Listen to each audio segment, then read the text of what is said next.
Good morning, good afternoon, and good evening. This is Sam Silver, eXp Realty. Welcome to our Charitable Gifts of Real Estate Masterclass. We're just getting started. We have about 10 minutes till the class starts. So go grab a cup of coffee, go wake up, go hop in a cold shower, whatever you're going to do to wake up and to be ready for our Zoom meeting.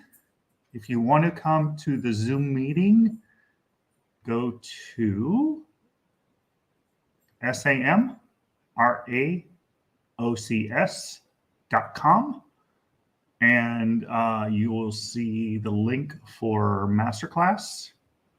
Click on the Masterclass and come and join us in the Zoom room.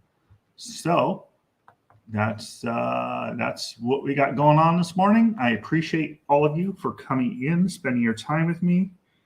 And I'm going to also open up a clubhouse room at the same time. So if you're driving, you can listen on the clubhouse room as well. So let me open up that room at the same time.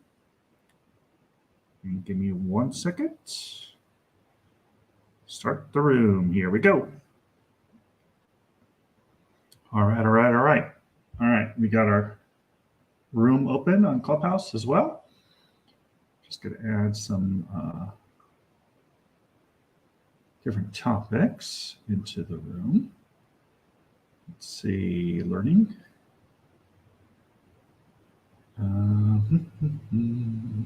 Let's see, real estate. And impact investing. We'll save that. Good morning, New Glow, to our room. Let me make sure my mic is working here. 1, 2, 3, 1, 2, 3. It looks like it is working. Let's see. 1, 2, 1, 2, 3. Okay, cool. It's working. Good morning, I'm Melissa. We're doing charitable gifts of real estate to nonprofits this morning. And we have about 8 minutes until our class starts. So bear with me as we get these different channels running. Let's see. And we'll have the Zoom going on my desktop or my laptop in a few minutes. And then if you want to, you can join me on my Zoom meeting as well. Okay.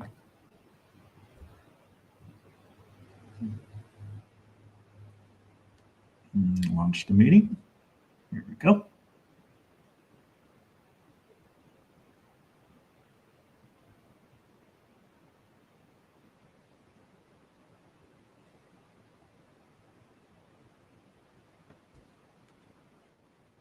All right.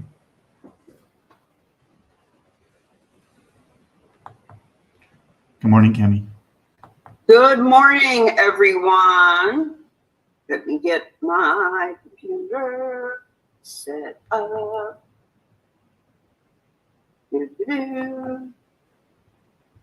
Love people who are punctual and excited and getting here on time or even early.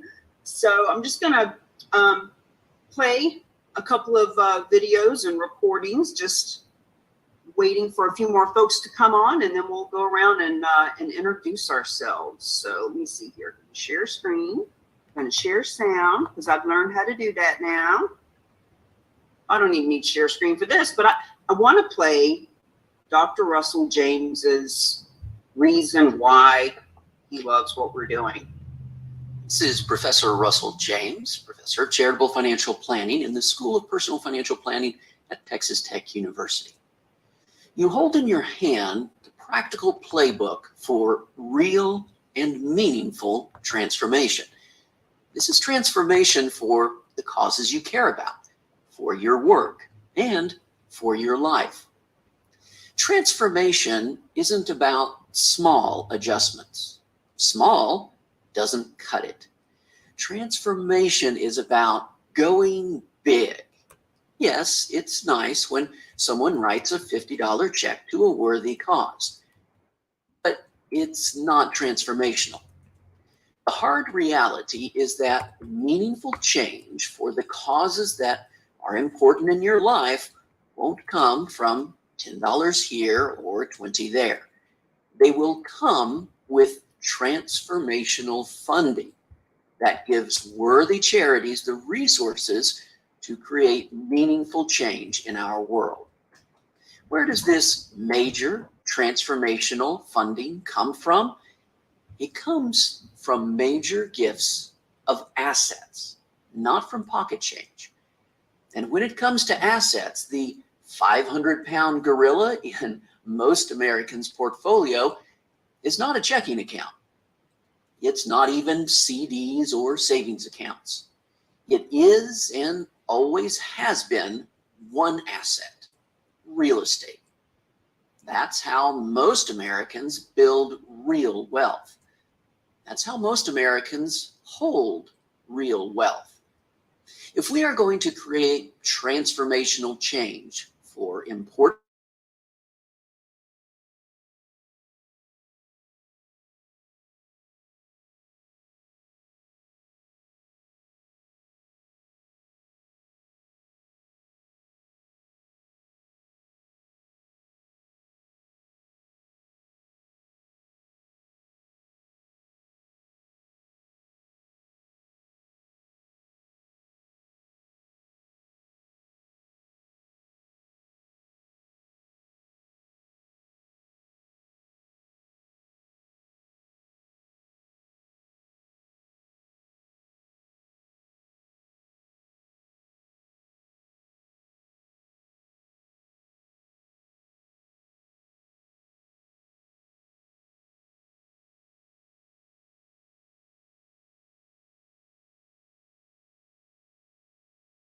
disease is inertia and fear. The cure? Well, you're reading it right now. This book is the cure. People fear charitable real estate. Charities fear it. They've heard scary stories of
Wanda. Invited Wanda. by Cammie. Wanda's a rock star. Wanda saw our RV in the Miami area and called us and we've been on her radio show since then, one of the ones that she produces. And Wanda loves helping animals and young girls to grow up into lovely women. What else brings you here, Wanda? Well, I just wanted to find out more about how this little fundraising and with real estate is working, because I'd like to tell more people about it. So my mission is just to spread the word. So Spread the word. And that's what you're doing with Route 664. You want to give us the 30-second commercial?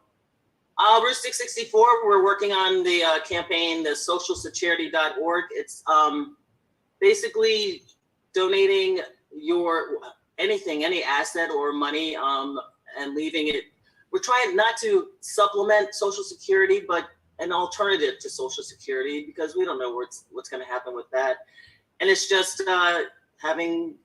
creating retirement income for yourself and leaving the rest to charity when you're gone. Because with Social Security, I believe all that money just goes back to the government. So it just kind of funnels your money and helps causes. And that way charities don't have to fundraise, because it's not so fun. Amen, sister friend. Feel free to put in the chat any links where people can find the recordings, the live version of your show, etc. Alan, I think it's 11:01. Why don't we start kicking this off? I'll let you introduce us, and I will get us on record. All right, sounds good. Welcome, everyone. Welcome Recording in progress. The Charitable Real Estate Masterclass. We do this every first and third Tuesday of the month at 11 a.m. Eastern Time. So if you know someone that needs to know about this, first and third Tuesday of every month. My name's Alan, and I'm the vice president, and I've known Cammie now for it'll be 1 year and 2 weeks and 4 days since we met. 2 weeks and 4 days. That's December 3rd, 2021. My whole world changed.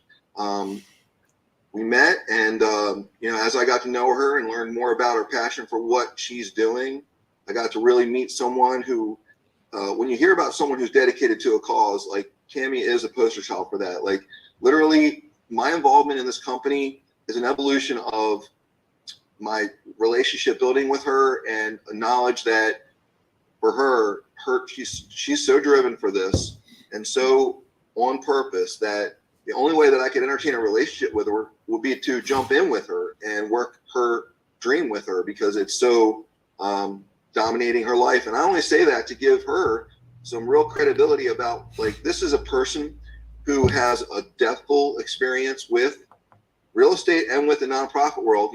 Just looking at her Google Docs page has a history of flyers and events that she's been aligned with, whether she was a real estate agent or other, and has been involved in bringing charities and the for-profit community together in order to help businesses identify a cause they can market themselves with, and to help the nonprofit world through the raising of the money. So, with her deathful experience in real estate, and once she explains this to you, you're going to understand why, if you really feel drawn to help your community, there really is no better option than this. So, with that in mind, I just want to introduce the love of my life. This is Cammie Baker.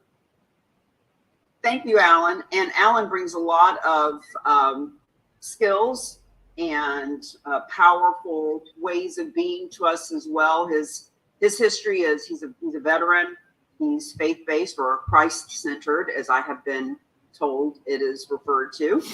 And after working with Amazon, McCormick Spice, MCI, he brings a lot of his skill set for sales here with us in human interaction. So, guys, we're going to just jump right in. There is a lot of material to go over today, and there's a lot of updates and upcoming events that I want to share with all of you. By the way, I was just sharing the recording of Dr. Russell James, who does the foreword for our book, Real Estate is Hot. We're going to do a book launch because the book is now ready to be in 30,000 locations worldwide, including Barnes & Noble, Books A Million, Books and Books, etc. And 2 weeks from today is Giving Tuesday. 2 weeks from today is Giving Tuesday. And most nonprofits have their hand out looking for cash. We are helping to educate them that they can also give their donors choice in donating real estate. So on Giving Tuesday, we're going to do a book launch and sell the book for 99 cents on Amazon. I got to find out the exact category. So when you want a book to go #1 in Amazon, you pick the specific category, blah, blah, blah. But you'll be hearing about that and be able to give the book, send the book to people. Most of you have already given you a copy for free, whether it's a hard copy or the digital copy. But to go in and buy it for 99 cents will help us all to put it at #1 in Amazon so that we can always market that. This book is the handbook, the pamphlet, the go-to guide, dare I say the Bible of charitable gifting of real estate and how to leverage real estate for real change. So let me share my screen and let's get started with charitable gifting of real estate, the master class. We've been doing this class now for going on 2.5 years. I actually learned about charitable gifting of real estate myself in December of 2019 and March, when everything went to hell in a handbasket with the whole pandemic thing.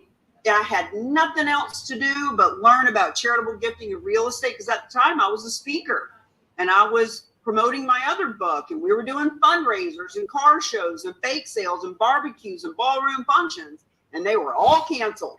So the good news about that is that's why we are all here today. Whether you're watching this live or you're watching the recording, this all has come together because of all that experience in real estate and nonprofit that I'll be telling you about here in just a bit.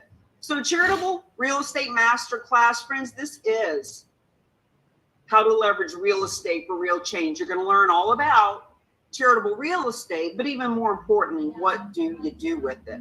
Now, I'm going to remind you of this major announcement that we are adding new ways for real estate to have real change. So for example, we've partnered with a gentleman named Keith Eichley that you are all learning about. There's a group called Beyond Living that is a nonprofit.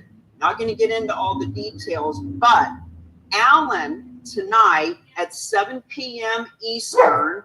Alan, if you want to just go ahead and put the Silveris link in the chat with /Cami or /Alan. Alan's going to be explaining how this works tonight. So if someone is behind on mortgage payments and their property's not selling or renting, or they're in a distressed way, we can help them.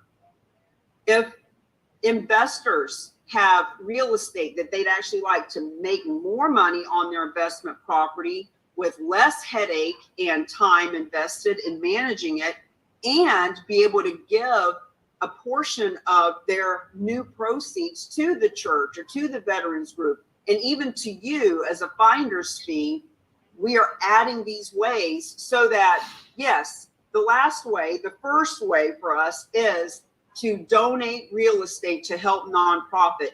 This is the foundation of everything we do is around charitable gifting of real estate.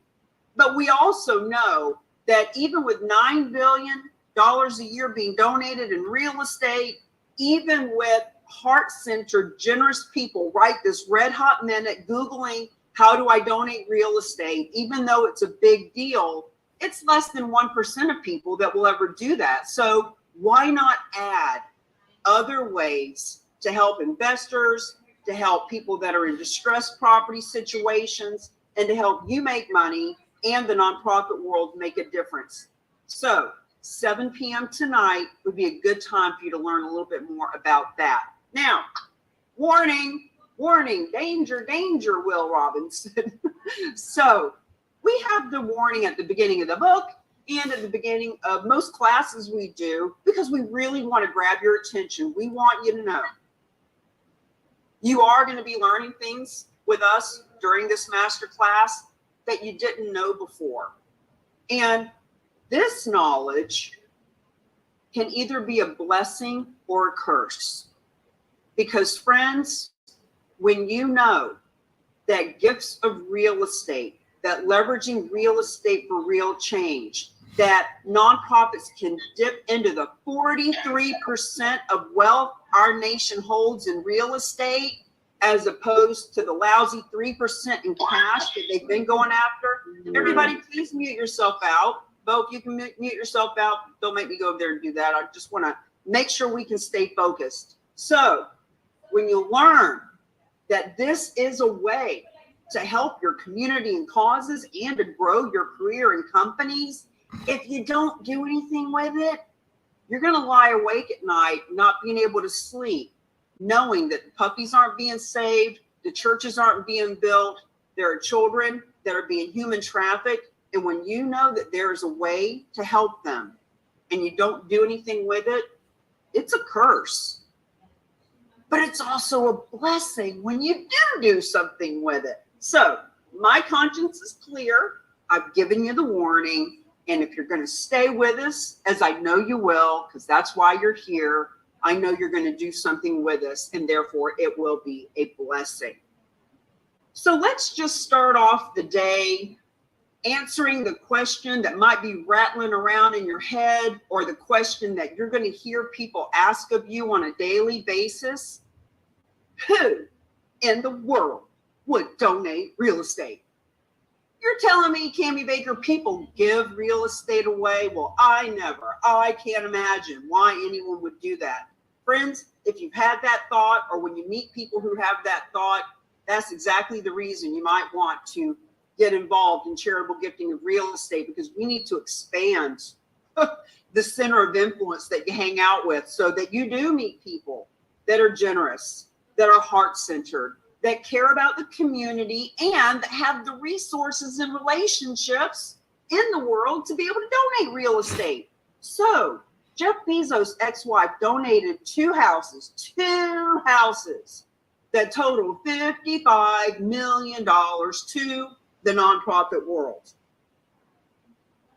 So as you can see from these lovely pictures, this is not abandoned gas station. This is not land up on top of the mountain that somebody can't get rid of, so they're just gonna, unload it on some nonprofit that doesn't know any better. No, this is the kind of real estate that is donated. This is what your nonprofit can get funded by. This is what your real estate business can grow from. This is how any for-profit that gets involved with us can show up in the community as socially responsible. These are the kinds of people that donate real estate. And our book, as I just mentioned, we're going to be doing a fresh book launch so that we can move forward, calling it an Amazon bestseller. We have the list of legacy listing month coming up in April, the whole month of April, list a legacy listing month. And we will be providing some marketing and awareness for you to leverage that. So let's talk about what you're going to learn today. Now, the title of the book is Real Estate is Hot, Fundraising is Not, 5 Keys to Revolutionize How Charities and Champions Fund Their Causes, Careers, Companies, and Communities. 5 keys. So key number 1 is to learn. Just learn what charitable real estate is, and congratulations. You're turning that key right now, you key turner, you. You're unlocking that first lock of learning, knowledge. What the heck is this? We have people on this Zoom right now who've never been with us before. And we have people like Bo Weidman, who has been in real estate for 47 years, has 14 designations, and this is the 10th time in a row he's been in this class. We've got Sam Silver, who's been with us for the last year and has been to this class at least 20 times. There's always something new to learn. So congratulations for turning that first key. Now, key number 2, see, now we're getting into that whole warning, blessing or curse, because you're going to know by the end of the masterclass what charitable real estate is, where to find these donations of real estate, how this whole thing works. But if you don't talk to people, it was all a big waste of time, and it becomes a curse because you're not doing anything with that knowledge. So key number 2 is lead generation. Who to talk to, what to say, how to say it. We start getting into that with the charitable real estate champion package that we talk about later on in the day. Now, key number 3, list and liquidate. These are listings, just like any listing any realtor has ever had before. But now, when they sell, they are legacy listings because they're leaving legacy for the nonprofit world, for the donors themselves, for the realtors, the financial advisors, whoever it is that brings this to the table. You're going to learn how to liquidate and how it's so easy to do this with the team that we've put together. Key number 4, leverage. Instead of promoting this buy yourself, for yourself, one person at a time, imagine, if you will, positioning, partnering, promoting together. What if you had 3, 5, 10 people in your own backyard? What if you created your own charitable real estate division where hundreds of nonprofits in your community are learning and benefiting from gifts of real estate, where hundreds of realtors all around the country are in place to help to facilitate these donations? Friends, leveraging is about getting seen in the media. It is about talking to people, not just because it benefits you, but because it benefits them. And of course, key number 5, we're leaving legacy. That's what this is all about. Legacy can be money, or it can be a whole new paradigm in the way things are done. And for me personally, the legacy that I want to leave here is that when I saw this 3 years ago, just like you're seeing it right this red hot minute, when I saw it and the light bulb went on over my head and I thought, holy cow, there are 2 million realtors. What if we educate 1% of them? I didn't know it at the time, but there's 1.5 million nonprofits. What if just 1% of them started getting donations of real estate? See, the legacy that I'm leaving is that when I'm dead and gone, this paradigm shift, this way for nonprofits to get funded and for realtors to be able to step into their greatness, and financial advisors and insurance people and radio producers all over the country are actually walking the walk of doing what they say they want to do, which is help people. Now, this image encapsulates all 5 keys. You have a realtor in the middle, Jessica Peterson, who learned what charitable real estate was. You have a woman on the left who runs a nonprofit, lead generation. See, lead generation happened. Jessica talked to a nonprofit. You have listing and liquidating and leveraging. You have us all getting together to create an image that went into the book, that goes out to the media, that shows people how key number 5, leaving legacy, works. So let me tell you how this is going to play out today. We've got 6 sections, and in between each section, we'll be giving you a little bio break, answer some questions in the middle. Section number 1, we're going to help you understand, what is this donating real estate? Why have I never heard of this thing before? What are the first 2 ways that a donor can help a nonprofit from a gift of real estate? Section number 2, we're going to drill down into, why is this the win-win-win way? We're teaching you today the 3rd way. The only reason those 1.5 million nonprofits out there are not benefiting from real estate is because they don't know the 3rd way that you're getting ready to know. We're going to talk to you about who are all the key stakeholders and how does this thing go down. Section number 3, let's talk about why this is a win-win-win for the donor, the realtor, the nonprofits, the advisors. And friends, if you're here right now, guess what? You're an advisor. You can advise nonprofits. You can advise property owners. You can advise your friends on Facebook to just let them know what their options are. Now, section 4, we're going to get down into the weeds a little bit with financial advisors, donor advised funds, and section 5 is where we really get into the weeds of me giving you an example, okay? A $4.5 million property, traditional sale, donated. What are the tax benefits? How does charitable leverage work? Super important section, so you'll want a cup of coffee for that one.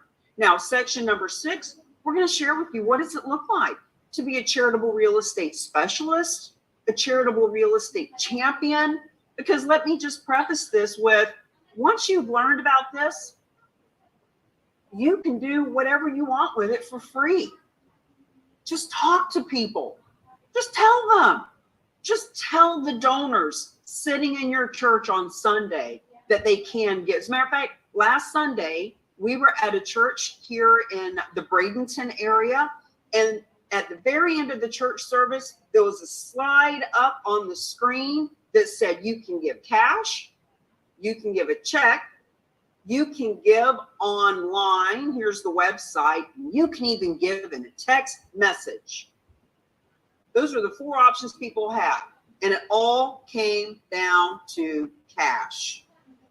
But now that Reverend Reggie and his lovely wife, Rita, know that how this works, last night I mentioned to them, why don't you put bullet point number 5? You can give real estate. And they said, you're absolutely right. We're on that. So we're going to show you how you can get all that marketing material from us today. Okay. Why are you here? As a matter of fact, there's 13 participants on here right this moment. I'm going to stop sharing and I'm going to open up the screen for about 3 minutes. And I would like for 3 of you to unmute yourself, turn on your camera, and tell us why you're here. So let me stop sharing, because when I know my audience, I can give a much better presentation. Who'd like to go first? Tell us what brings you here today. I can go. Love it, Sam. Go ahead. I'm here for the special needs community. I'm here for the veteran community. I'm here for those communities that don't have a voice out there. I'm actually running this on a few of my social media. There's some small nonprofits in my community that really need support and aren't getting it. And people are realizing there's a lot of people that talk a lot of talk, but I want to make sure that they get what they need and what they deserve, even these small nonprofits. And there's a lot of these little small nonprofits that don't think that they can get this. However, if they don't tell their people, their supporters, and their people that, give them money, help them fundraise, then they're not going to know. So that's kind of, I'm there for the silent, for those that don't have a voice. Amen. Amen, Sam Silver. So, friends, do not get hung up in the scarcity mindset.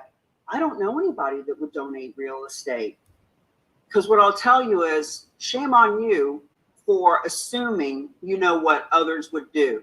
We have a story of a woman that was given $25 a year for 32 years. And when she found out she could get real estate, Linda had a piece of real estate. Everybody has a Linda. So thank you, Sam, for being the voice of the voiceless. And if you are a small nonprofit, you really need to pay attention, because one gift at an average of $550,000 can change the trajectory of how many people you help. Who's next? Let's have somebody else unmute and speak up.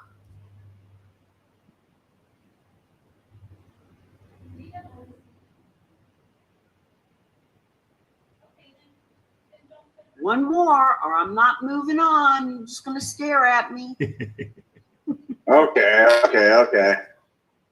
I'm Bo Whiteman. I'm from Vancouver, Washington, and like Cammie said, I met Cammie probably about 10 weeks ago, and maybe 11 weeks ago, because I've been at 10 of these classes now, and I get a golden nugget out of every one. I've sold a lot of real estate. I've taken a lot of designations. My most valuable one I've ever gotten was the CCIM. But you know something? I'm going to sell my next $100 million worth of real estate with the CCRES. And I recommend all you guys that are realtors to get this and promote this to you and your fellow agents, and bring them to Cammie's class, because it'll knock their socks off. If I wasn't getting my socks knocked off, I would be done by now, but I keep doing it. I do have one question for you, though, Cammie. So I see Cami CE Baker. What's CE for? Is that for continued education? You know, last year I met a numerologist, and I had heard she actually helped T. Harv Eker of Secrets of the Millionaire Mind. She was the one that told him to put the T in front of Harv Eker because it changed the numerology of his name, and that's what catapulted him. So long story short, I had a numerologist who gave me some suggestions, and CE were the letters that I chose, and it just turned, when we got the CE class done, I said, isn't that a weird coincidence? So we like to think it stands for consciously evolved. We got all kinds of fun renditions of that, but yeah, I added it last year. So thanks for asking. And you know, you and Alan just in the last month got your CE course, approved in Florida. I know you're going to go nationwide with it, so, and add more classes. So those of you that need clock hours in Florida, look at Cami. That's true, Bo. Thank you for that. That's another little piece of information that I want to share with y'all. If we actually have the next one this Friday, 9 a.m. to 12 is the CE class. It is completely different 3 hours of information than what you're getting here. You have to take that to get the 3 hour credit. It's a whole different system. Okay, I'm going to jump back in. Thank you for playing. Share screen. Okay, why are you here? Certified Charitable Real Estate Specialist, CCRES. Why? Well, because friends, this strengthens relationships.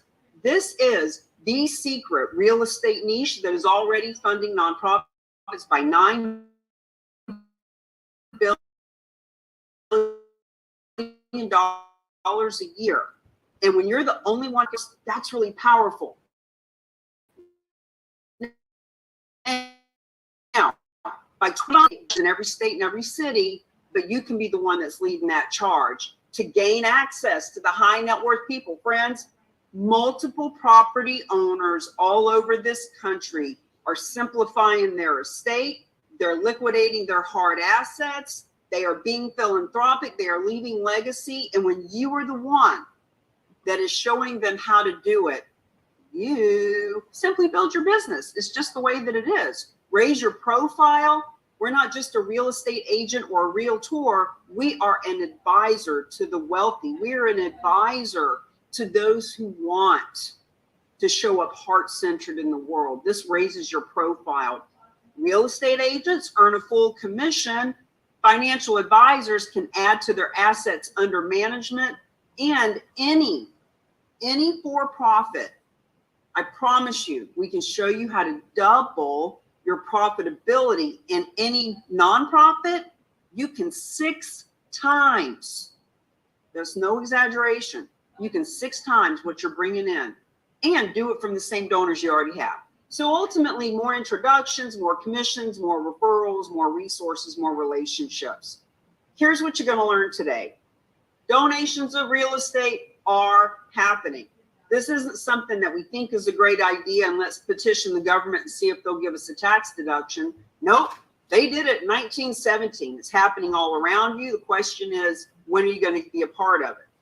What are the 3 ways a donor can help a nonprofit with real estate? Section 1, we're going to go through the first 2. And in section 2, we get into the way that you came here to learn about.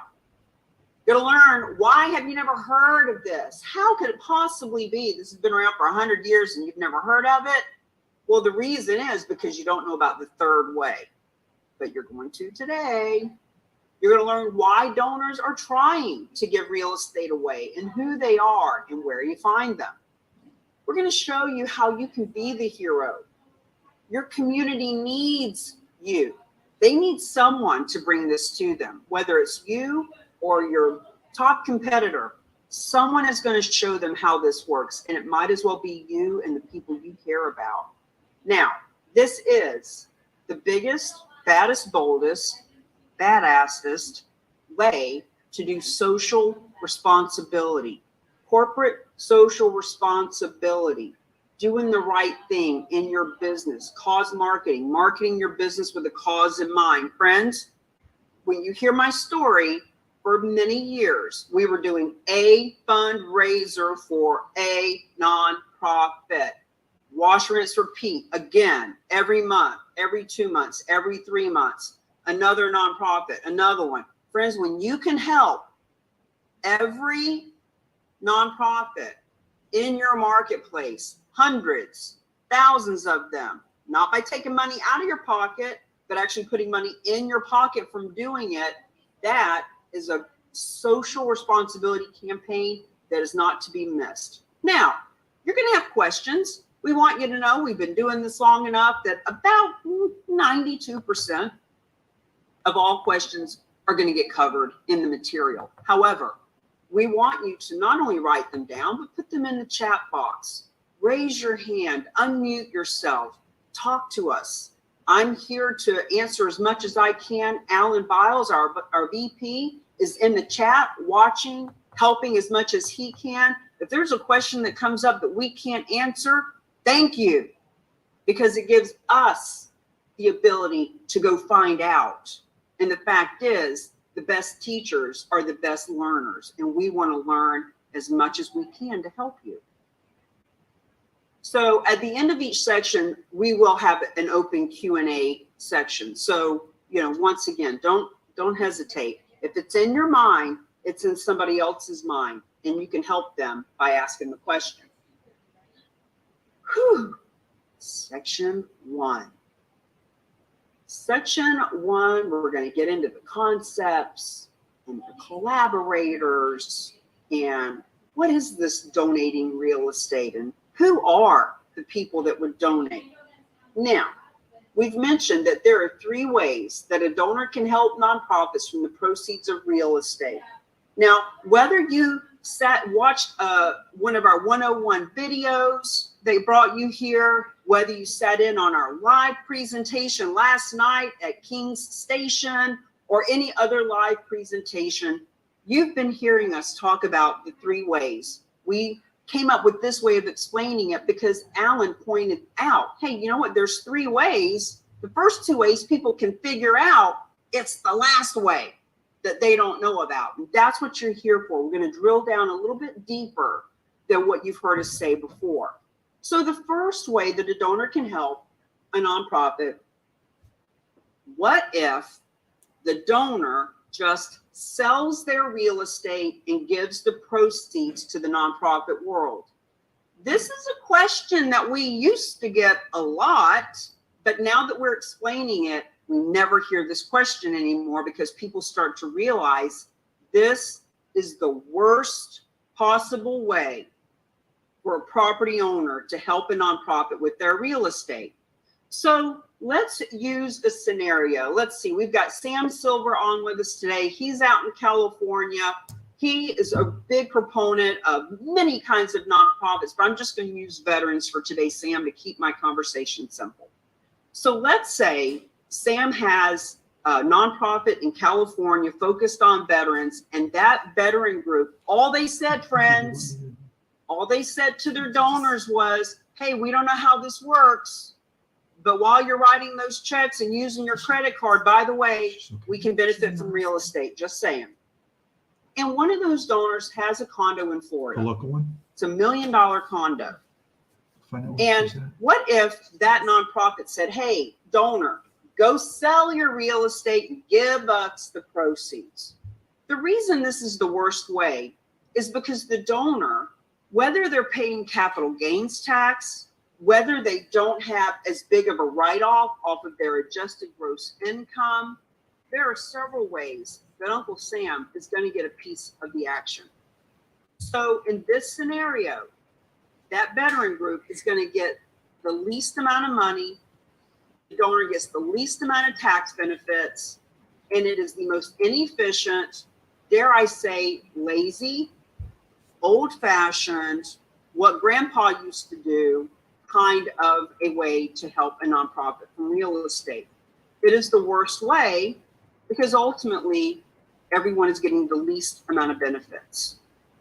That's why you shouldn't be having people sell their own real estate and give the proceeds. Now, second way, what if that donor has their condo in Florida.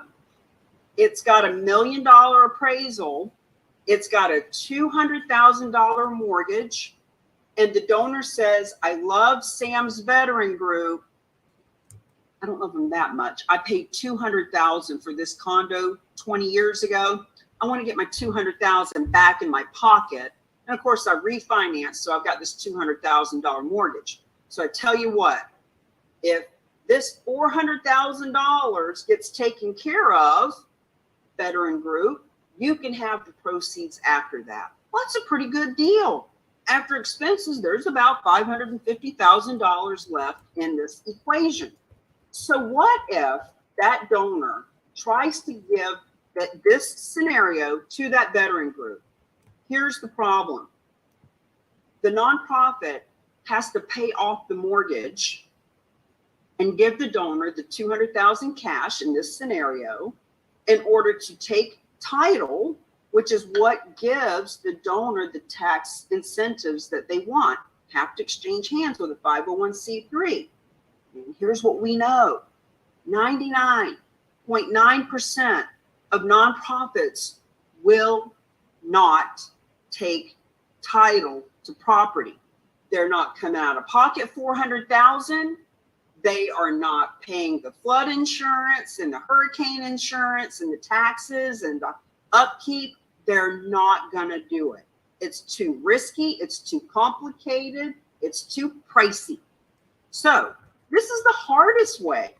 Now, one of our charitable real estate champions, Jim Wooten, wrote the book on how to do it this way, Real Estate Gift. It came out in 2006.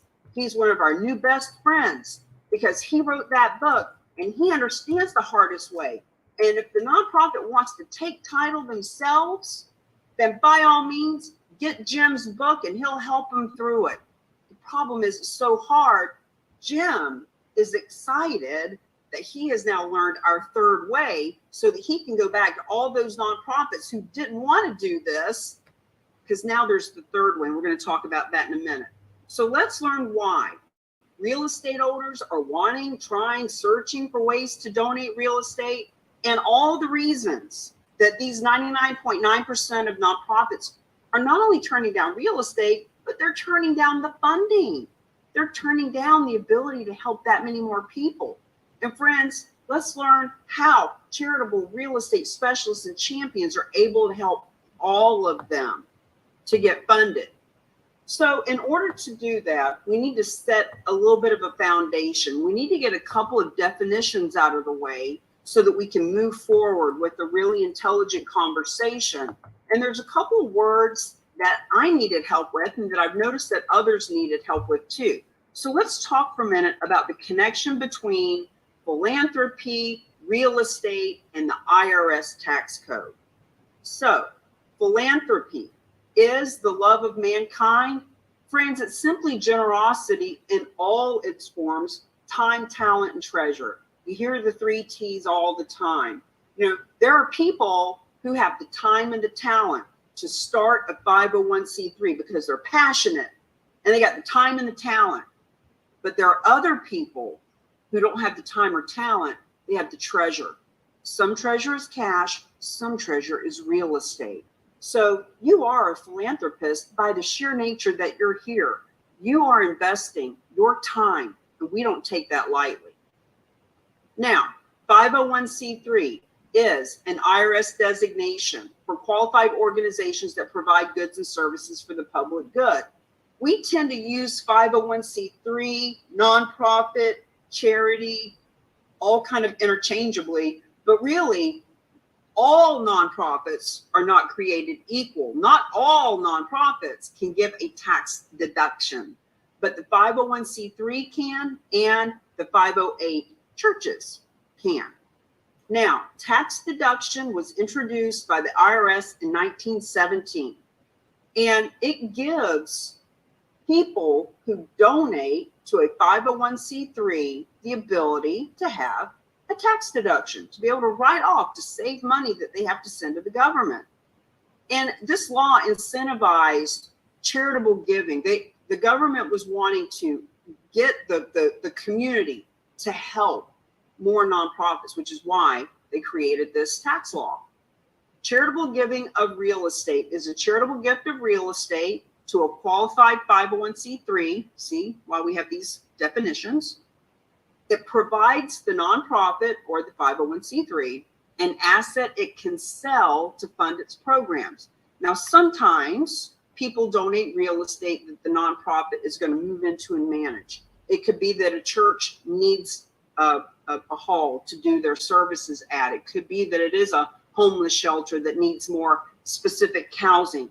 But 99% of the time, it's property that can be sold to fund the programs and buy the right property. This entitles the donor to a tax deduction against their adjusted gross income. When we get into Section 5 and we do that side-by-side comparison, you'll see why this is so powerful. And if the asset is appreciated, they don't have to pay capital gains tax on that which they donate. This is a big deal too. So really, if you think about it, it sounds simple enough. There's all these property owners who love their nonprofits and they want to donate real estate, or they just want a tax deduction. Either way, they're wanting to donate real estate. Yet it is the risk and the complexity that is stopping the nonprofits themselves from accepting CGRE, charitable gifts of real estate. Let's go through these in a bullet point fashion as to why 99.9% of nonprofits, if they are offered $500 cash or the deed to a property worth $500,000, 99.9% of the time they take the cash and say no to the real estate. Why? Because they don't have the expertise in real estate. They don't have a dedicated team that they have on retainer that they're paying to take care of this. They just don't have the expertise. And friends, even if all of us on this video right now, including yours truly, the author of the book, Real Estate is Hot, Fundraising is Not, even if we sit on their board, what about the money? As a matter of fact, we have somebody on today, Connie Myers. She has a nonprofit. I sit on her board. And I love her and I love what she's doing. And I would never suggest that her nonprofit get into trying to handle these deals, because we're going to keep our scenario of the condo in Florida that's $1 million appraisal with a $200,000 mortgage and $200,000 cash back to the donor. See, somebody's got to come out of pocket that $400,000, and it's not going to be me, and I don't want it to be Connie's nonprofit either. So real estate diverts their attention. It creates what we call mission drift. They're drifting off their mission when they start trying to figure this whole thing out. When they're having board meetings, trying to figure out how to take title and who's going to come up with the $400,000 and what real estate agent are we going to hire and whose name's going on the electricity bill, etc. Friends, they are not on mission, and we don't want our nonprofits not being on mission. Now, some of them have heard or have had about bad experiences. And some of them are a little blown out of proportion, but a lot of them are true. And these bad experiences are keeping them stuck in the fear of being in real estate. And once again, we're not suggesting that any of them start doing their own real estate transactions, because it would just create more bad experiences. Some nonprofits will accept real estate, but on a very limited basis. So we want to encourage you to talk to community foundations, and we want you to know the majority of them are going to say, oh yeah, we accept real estate, we're all set. But if you ask them another question, awesome, how many pieces of real estate have you had in the last year or 3 years? Most of the time it's going to be zero. And if you ask them what are the qualifications, you're going to find out it needs to be mortgage free, it needs to be vacant, it needs to be within a 10-block radius of the church. In other words, they're just very limited on what they can take. Most nonprofits have it written right in their bylaws. We do not accept gifts of real estate, period, end of story. And ultimately, the moral of the story is it's just too risky and they won't do it. But the real reason, drum roll please, the The real reason that they're missing out on this funding is because they don't know about the third way, the win-win-win, risk-free way. We're going to talk about that in section 2. So we keep mentioning 99.9% won't. Well, what about those that do? Let's share some of the logos of some of the nonprofits around the country that actually do have a dedicated real estate team, that actually can accept real estate. Now, even those that do accept real estate, even they sometimes need help from our team. We have a story about that when the Salvation Army, which is one of the few nonprofits that does take real estate, they take in about 2,000 donations a year. And even they needed help from our team. But let's just look at these for a minute, because I know, I would hope that when you are a part of this information, you're going to start Googling how to donate real estate. Who takes real estate? What is a charitable gift of real estate? And when you start looking around, you're going to see all these logos. And friends, the donors that are on your nonprofit's donor list are Googling it too, especially this time of year. They deserve to know that this is a massive tax deduction. So let's take Cars for Kids as an example. Guess what? You can donate cars and you can donate real estate. It's Cars for Kids. So when a donor finds any one of these and they donate their real estate, they're all fabulous, wonderful nonprofits who deserve to get funded. Here's the problem.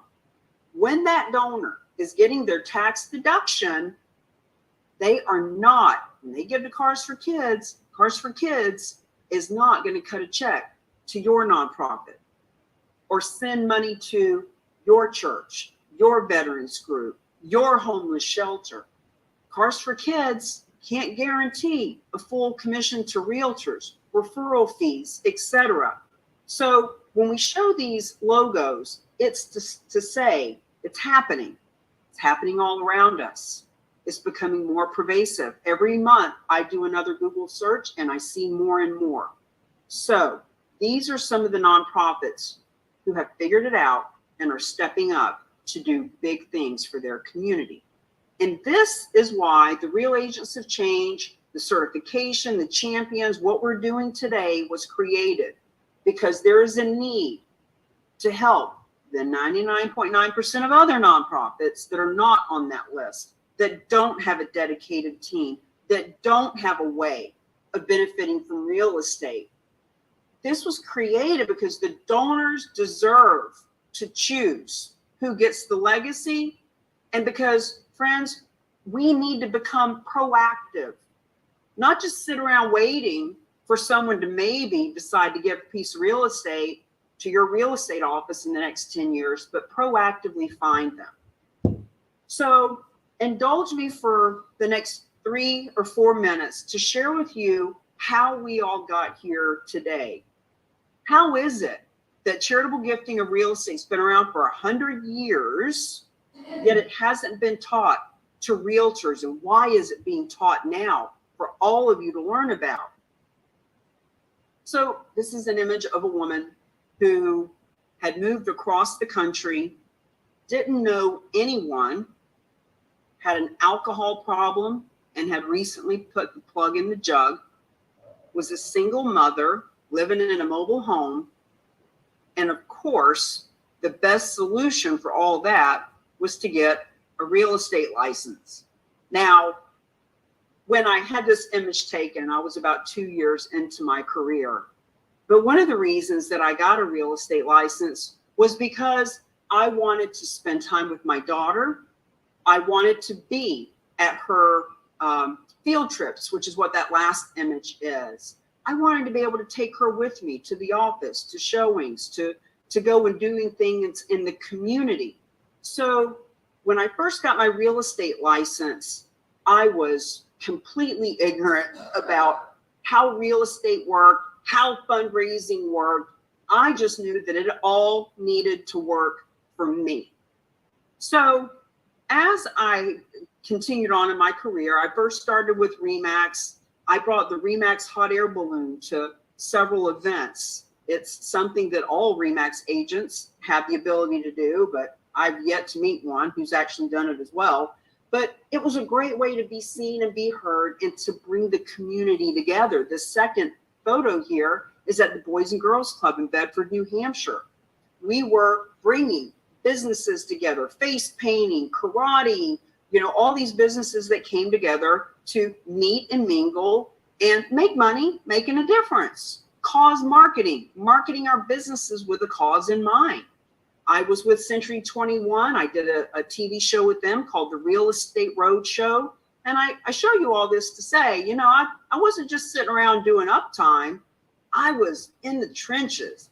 I was making lots of phone calls. I was calling expireds and for sale by owners and going to networking events every day. Believe me when I tell you, when I saw charitable gifting of real estate, I thought, holy cow, what a great way for realtors to actually have a niche that makes them stand out. And I was doing all this stuff. I was on HGTV.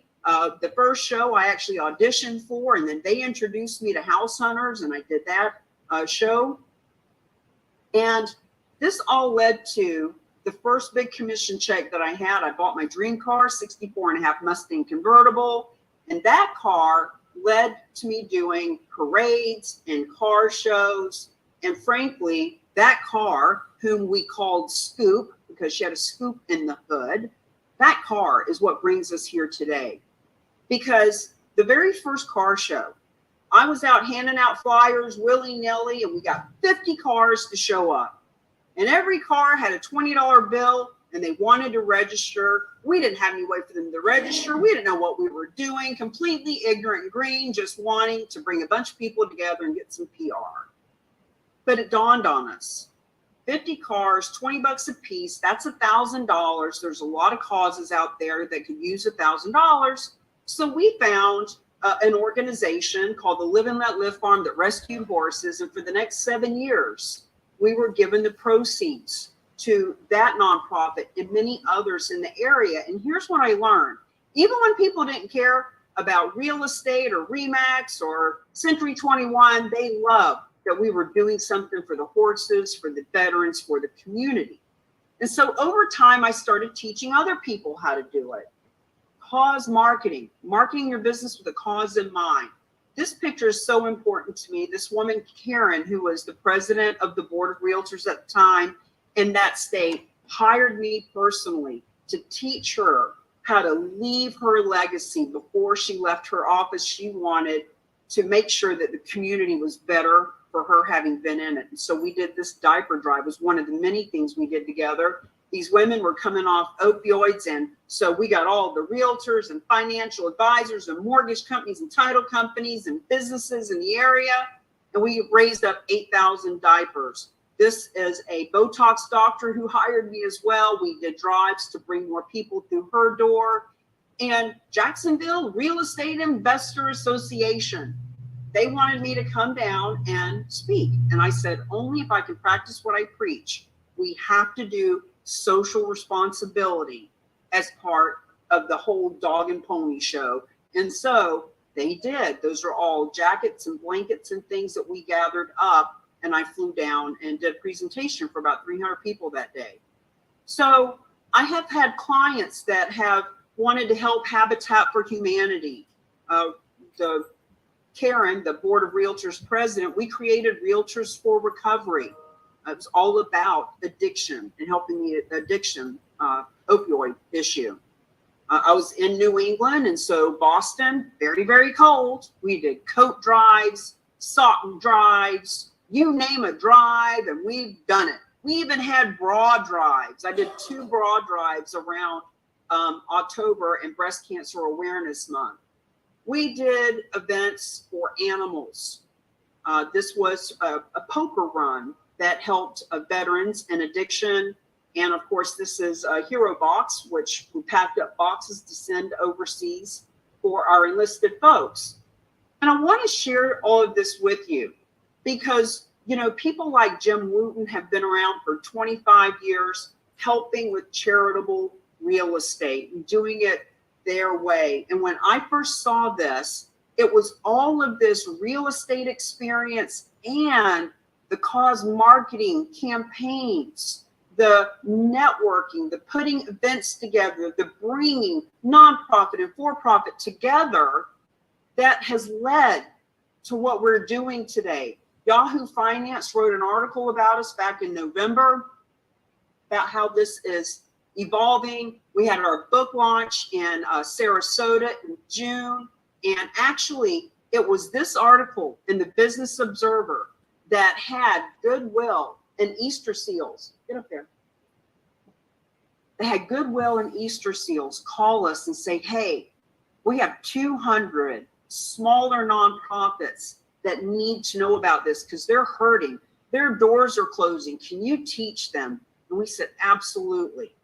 So when you see the pictures of us traveling around in the RV and teaching this and the CE course in Florida and the book that was created and the List the Legacy listing month coming up in April, it all comes from a foundation of knowing what realtors need, knowing that those heart-centered, generous realtors that are already sitting on fundraising committees and giving 10% of their commission, knowing what the nonprofits go through to get funded, that's why this was created. And that's why you're here, because I knew, I could feel you. I knew you wanted to help your community. And I knew somebody had to take a stand. And that somebody was me. And now that somebody is all of us coming together. So just to kind of wrap this all up, it was all that experience that brings us to the biggest win-win-win social responsibility campaign ever created. This is an example of a donation, Rhode Island. This money went to the Martin Luther King Community Center. This is one of our, so I think of myself as real agent of change #1. Michael Deshavi is real agent of change #2. He was the first person I called when I learned about this. I've known this man for 15 years in many different businesses, and he is so grateful to have a unique way to stand out in his marketplace. So friends, I want to open it up for any question, comment, concern. I'm going to play a case study video while we all take a potty break, and I'm actually going to put it on 1.5 just to speed it up so we can bank through it. Do any questions before I put on that video?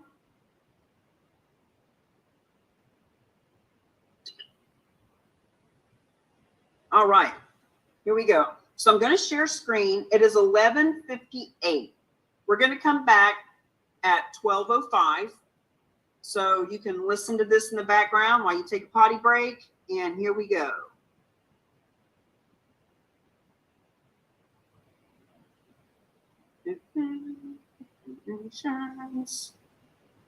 Let's listen to one from Jim Wu. Wouldn't you like to make the world a better place? Wouldn't you like to make...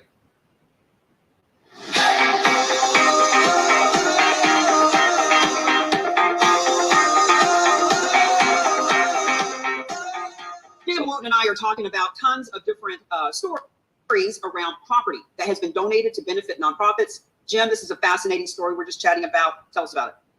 Okay, so I was contacted by a charity that needed to put this deal together. They had a country club that had been built at an original cost of $25 million. And over the years, the country club fell in hard times. It went to a sheriff sale. It sold to an entrepreneur for $3.5 million at the sheriff sale. And after operating it for a few years, maybe 5 years, a charity proposed that they donated for their school. It was a school. And so it was a 501c3 school. And so they said, well, how do we do this? And what would be the ramifications? What would be the benefits? So I got an MAI appraiser to look at it. And he said, well, look, it cost $25 million to build this thing. And over the years, it's depreciated some, of course. But rather than use the income approach or whether to use the market approach, which how many country clubs are sold per year, right? Very few. So using the cost approach and using all the metrics, it was $9.5 million.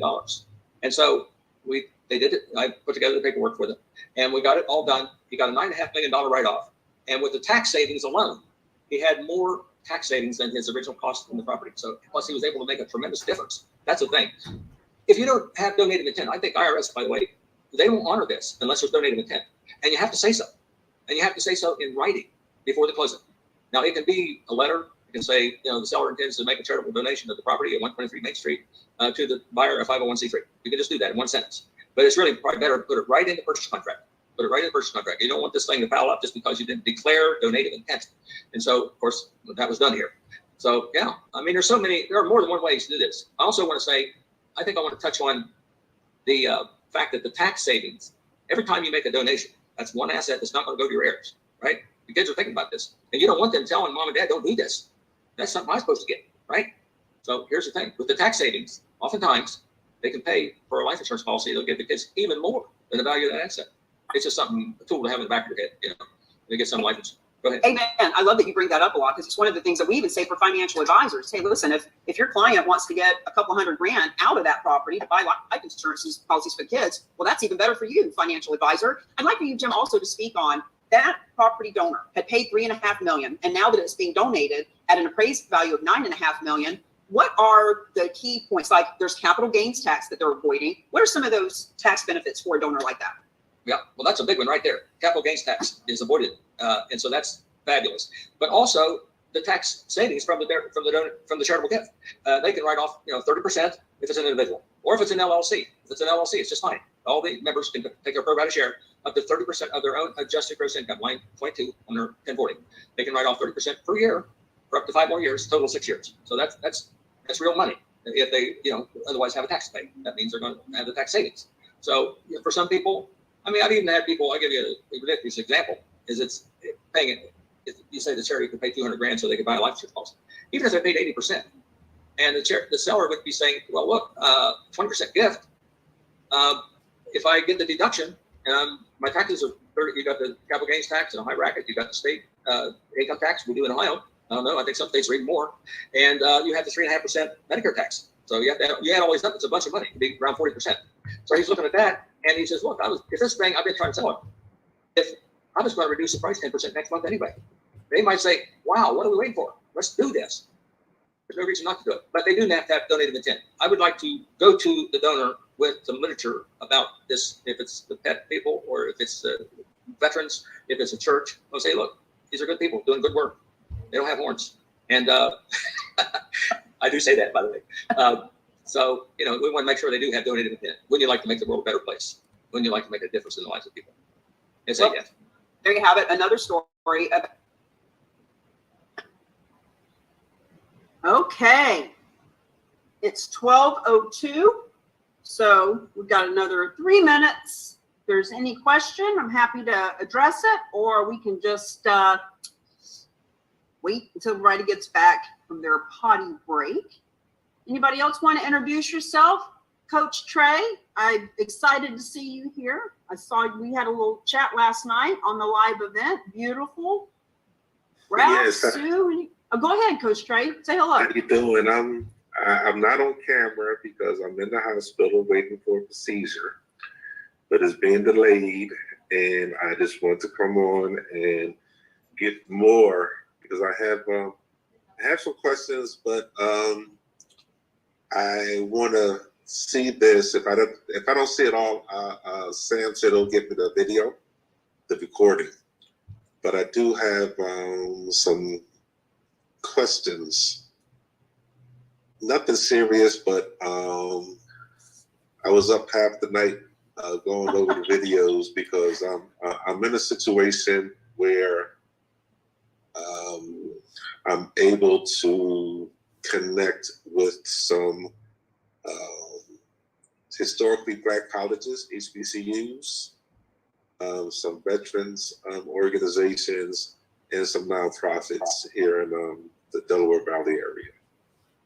Well, Coach Trey, we want to help the nonprofits you love, and we also want to help your pocketbook.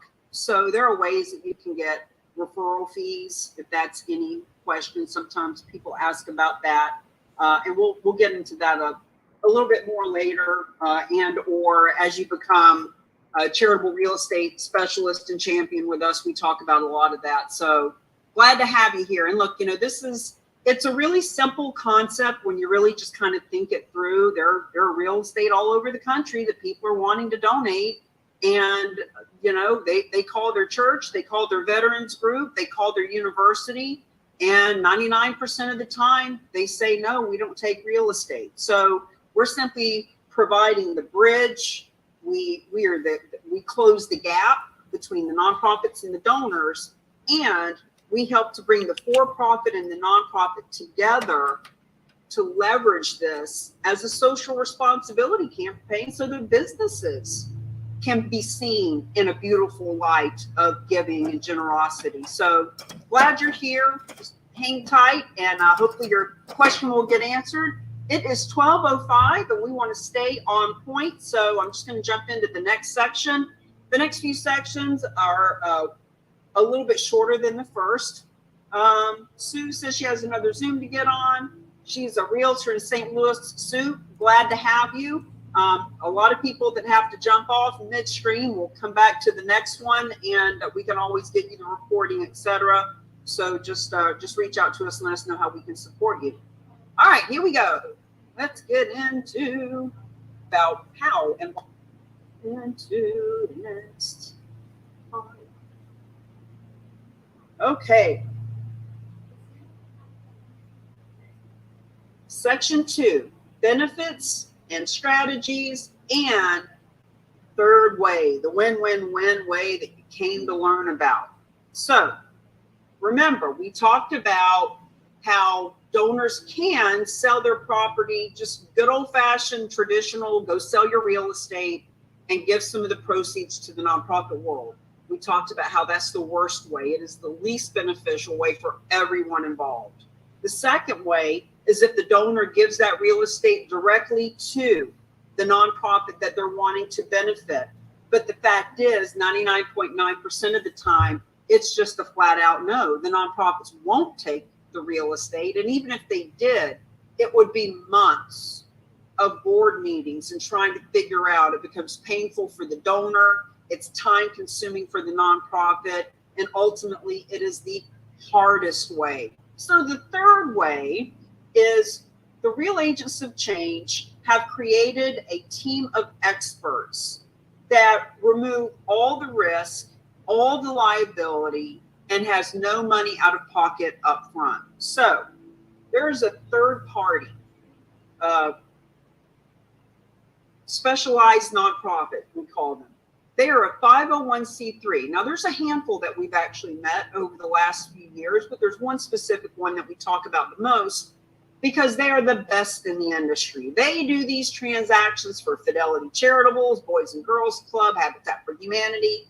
They've done many deals over the last 20 years. And this specialized nonprofit, so let's go back to our story. Sam has a veterans group in California. And there is a donor who has a condo in Florida. It's $1 million appraisal, $200,000 mortgage. Donor wants $200,000 in their pocket. This is called a bargain sale. You're going to learn about that as we move forward. So, specialized nonprofit takes title to that condo, pays off the mortgage, gives the donor the $200,000. The donor is off the title in less than 30 days. Has all their tax benefits. They don't have to go through the hassle. That's why when people say, is this kind of like a 1031 tax exchange? Well, kind of, in that they don't pay capital gains, but nothing like that in that they are done in less than 30 days. So now that the specialized nonprofit has title to this condo in Florida, a realtor in Florida is hired at a full commission to list and liquidate that property, so that when it is sold and all the expenses are recouped, approximately 98% of the proceeds are going to that veterans group in California. This is risk-free for that veterans group in California. It's risk-free for any nonprofit. There is no money out of pocket to handle the transaction. I have met groups like this that get paid something up front. This one, the ones that we work with, do not. There's capital available to enhance the value of the property. Hey, look, we just had 2 pretty intense storms in Florida. What if there was hurricane damage? What if, the bathroom and the kitchen need to be gutted and redone? This organization can handle that. Bargain sale. So there's 2 different things here. A donation of real estate that is completely 100% donated. Here's the keys. Here's the deed. Thanks for the tax deduction. Bye-bye. That's a donation. Or, hey, there's a mortgage to be paid off. If money needs to exchange hands, it's called a bargain sale. And if you think, and for a year, I was hearing them talk about bargain sales, and it sounded to me like it was a bargain basement thing. Like, that's so weird. What is a bargain sale? And I finally put 2 and 2 together. Oh, the specialized nonprofit is buying that $1 million condo for $400,000. It is a bargain sale to the nonprofit that is actually purchasing. That's why they call it a bargain sale. Now, in this scenario, the donor receives all the tax benefits immediately. Doesn't take months and months to figure it out. It's immediate, less than 30 days. The nonprofit world receives the maximum donations. The donor receives the maximum tax benefits. 100% of the 1.5 million nonprofits are eligible. This is the win-win-win. And we hear people say all the time, sounds too good to be true. What's the catch? And what we want to say is, how bad does something really have to be for people to believe that it's true? Why is it so hard for people to understand, oh, okay, there really are good people in the world who want to donate real estate. There really are experts who have philanthropic intent and will help, get paid to help, but give the lion's share to the nonprofit world. It's happening every day. So this is what you're here to learn about today. And we're going to continue to delve deeper into the examples. So key stakeholders in how all of this works. There is the donor. And the donor can be private individuals or corporations. And believe it or not, 70+% of all money donated comes from good old-fashioned individuals, not corporations. So there's the donors, there are the advisors. So when we say advisor, think of it as anyone whose profession gives them the ability to advise people who own real estate. Could be a realtor, could be a wealth manager, could be a CPA, could be an insurance broker, anyone that is advising property owners and the nonprofits themselves. So nonprofits can be a donor advised fund, which we're going to talk about a couple of sections from now, public charities, that sort of thing. So I think of this as the triangle of trust, the 3 stakeholders as you see here. All these people are needed to make these donations happen. Now, the donors are a yes. A yes to what? They are a yes to donating real estate. Let's be real clear. We are not convincing people to donate real estate. We are not selling them out on the idea. We are not badgering them to donate real estate. We're simply informing and educating them and giving them their options and opportunities. And they are a yes. The right ones are yes. They want to donate real estate. The advisory community are a yes, meaning those financial advisors who, by the way, bring 65% of these deals to the table, they are a yes. They want to help their clients be more philanthropic, and frankly, they want to earn more money on the assets under management. The realtors, not all realtors are right for this, but the ones that are seasoned and mature and want to do good things in the community. They're already given 10% of their commission and doing all these things, sitting on the fundraising committees. They are a yes. They want to help people donate real estate. Believe it or not, it is the nonprofits themselves that are the no to real estate. For all the reasons we've been talking about, it's just too complex. It's really, really risky. They don't have the money to pay off mortgages or the holding costs. They don't have the experience. It brings them down the road of mission drift. They don't know what they're doing with it. it is just such a bad experience for them, whether they've heard of bad experiences or they're just imagining what would happen. They just won't do it. And it is the nonprofits that have been blocked by this real estate inability to take on the real estate. So when we ask nonprofits, hey, do you take real estate? And they say things like, well, we took a gift of real estate once, we'll never do that again.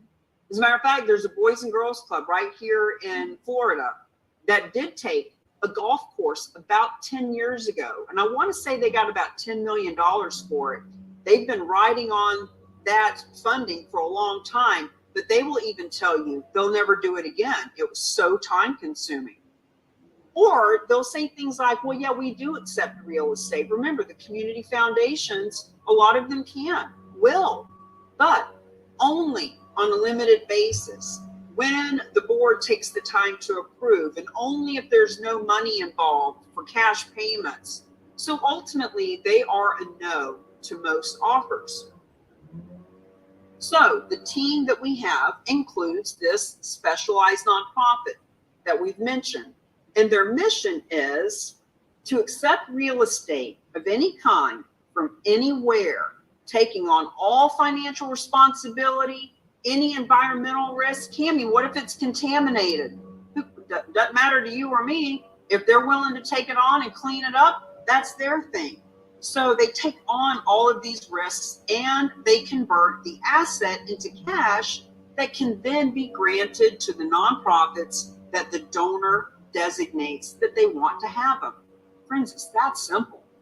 So the ROC team of experts, specialized nonprofit that exclusively accepts gifts of real estate. This is all they do. They have a 501c3 designation from the government. The government knows exactly what they're doing. They gave them a 501c3 designation to do this. They provide the donor with the tax benefits. So a little bit later, we're going to get into some paperwork and you're going to learn about some of the boring, in the weeds kind of stuff about the tax documents. But the good news is you and I and the nonprofits who receive the money don't need to understand all of it. We have a favorite saying here: do what you do best, refer the rest. And that's what we do when it comes to all that stuff. They absorb the title, the financial risks. There's always financial risks, even for the property that is free and clear. What if it's contaminated? What if a hurricane comes through and damages it? It's just so risky. They work with the brokerage community to sell the real estate, meaning whoever the real estate community is in that marketplace, they will hire a realtor at a full commission, specifically when it's you, a real agent of change who brought the deal to the table. It's your listing. There is no competition. There is no interview.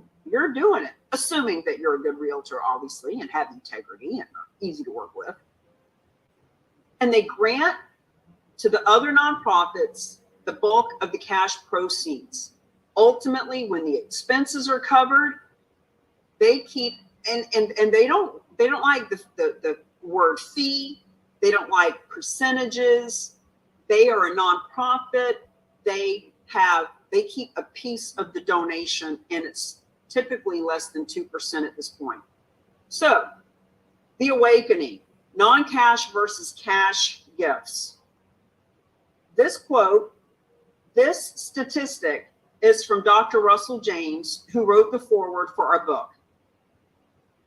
He and his team have read 1 million tax returns from 200,000 nonprofits over a 5-year period, and they have proven that when nonprofits start to benefit from non-cash assets, they grow their endowments at 6 times the rate of those who only take cash. It is what it is. Donors give 3 to 7 times more. So when you hear us talk about your own donor list can give you 6 times what you're already receiving. Jackie Franey from the Nature Conservancy has been famous for saying this for many, many years. because we are shifting from cash, 3%, to wealth. 43% of wealth is held in real estate. That's why people can give more. Now, no additional donors are needed. We really beat that up because it's so important. Friends, when the nonprofit says, where do we find this unicorn of a property donor? And they want to go and do some funnel or campaign or Facebook ad or something. Here's the truth. In their donor list are donors that would donate real estate, and they've never had this conversation. So how would they possibly know? But it's true. It's what's happening every day. Now, collaboration. Do what you do best and refer the rest. So the nonprofits, those 1.5 million nonprofits out there, what do they do best? They strengthen their donors' interests. They go out and build relationships in the community. They promote their cause so that people know who they are and what they're all about. They are cultivating that emotional connection. They're veterans and they love veterans and they want to find veterans who want to help veterans. They're animal lovers. They're education people who are helping in the university systems. In other words, they are finding like-minded people who want to be a part of their solution. They share the benefits of non-cash gifts. Remember my story, the church we were at just yesterday or Sunday, on the slide that came up on the screen. You can give cash. You can give a check. You can go to our website. You can text. And all four of those ways, we're talking about cash. And all they have to do is add on that slide, and you can help us spread the word that we benefit from real estate. Just got to share the benefits of it and start asking for these gifts of real estate, not so that they start accepting real estate, but so that they let people know they have a real estate team that can process it very easily with no risk. Now, the specialized nonprofit, what do they do best? They accept real estate, they fix it if it needs to be fixed, they sell it, and they grant the proceeds. They intervene. They step in and they answer the donors' questions. They are the ones that make this so easy. They provide the resources that all gifts of real estate require. They solve the complexity. My God, some of these donations can be so complex. It's no wonder that nonprofits don't want to deal with real estate. Even the ones that are free and clear and in the same town can have their own inherent issues. And they grant the bulk of the net proceeds to the other nonprofits. It's really that simple. So specialized nonprofit helps when there is a donation of real estate at the table. But how do we get that donation of real estate to the table? That's who the Rock is, the real agents of change. We help with the systems and the scripts and support the social media, the strategies. Want to make sure that you get your interview done with me, that we can help put out on social media, the press releases, etc. Now, these are all images and logos of nonprofits who have benefited from gifts of real estate the third way, the win-win-win way. Now, Habitat for Humanity as an example. There are 1,700 habitats in this country. And even though one of them or two of them or 10 of them have benefited from real estate in this way, it doesn't mean that your local habitat has a clue how this works. That's where you come in. That's where we come in.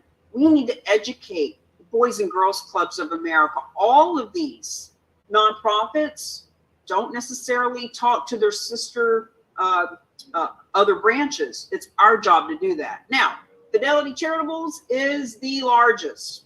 1.5 million nonprofits, a big pile of them. And the higher you go in the pile, the more money they bring in, the more successful they are. And Fidelity Charitables is the cherry right on top. And even Fidelity Charitables does not want to handle its own real estate. Even they use our team. Universities. public radio, public TV. There's actually a campaign happening right now, my dear friends. There are 3,000 radio and TV, public radio, public TV, that are part of a campaign with another organization. And almost on a daily basis, I see something come out on the internet about another radio station that is accepting gifts of real estate through this other organization.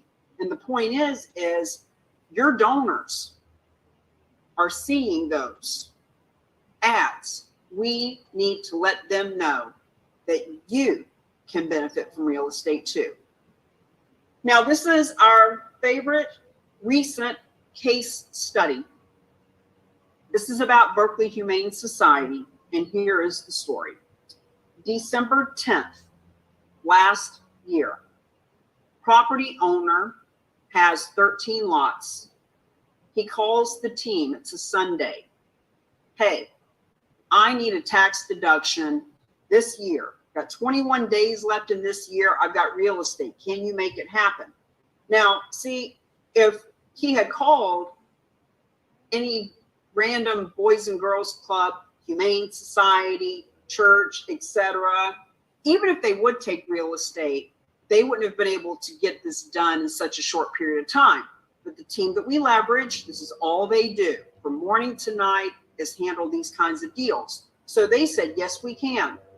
We can help you with that. So he donated the land, specialized nonprofit, has possession of the land, and the donor is off the title and gets his tax deduction in December last year.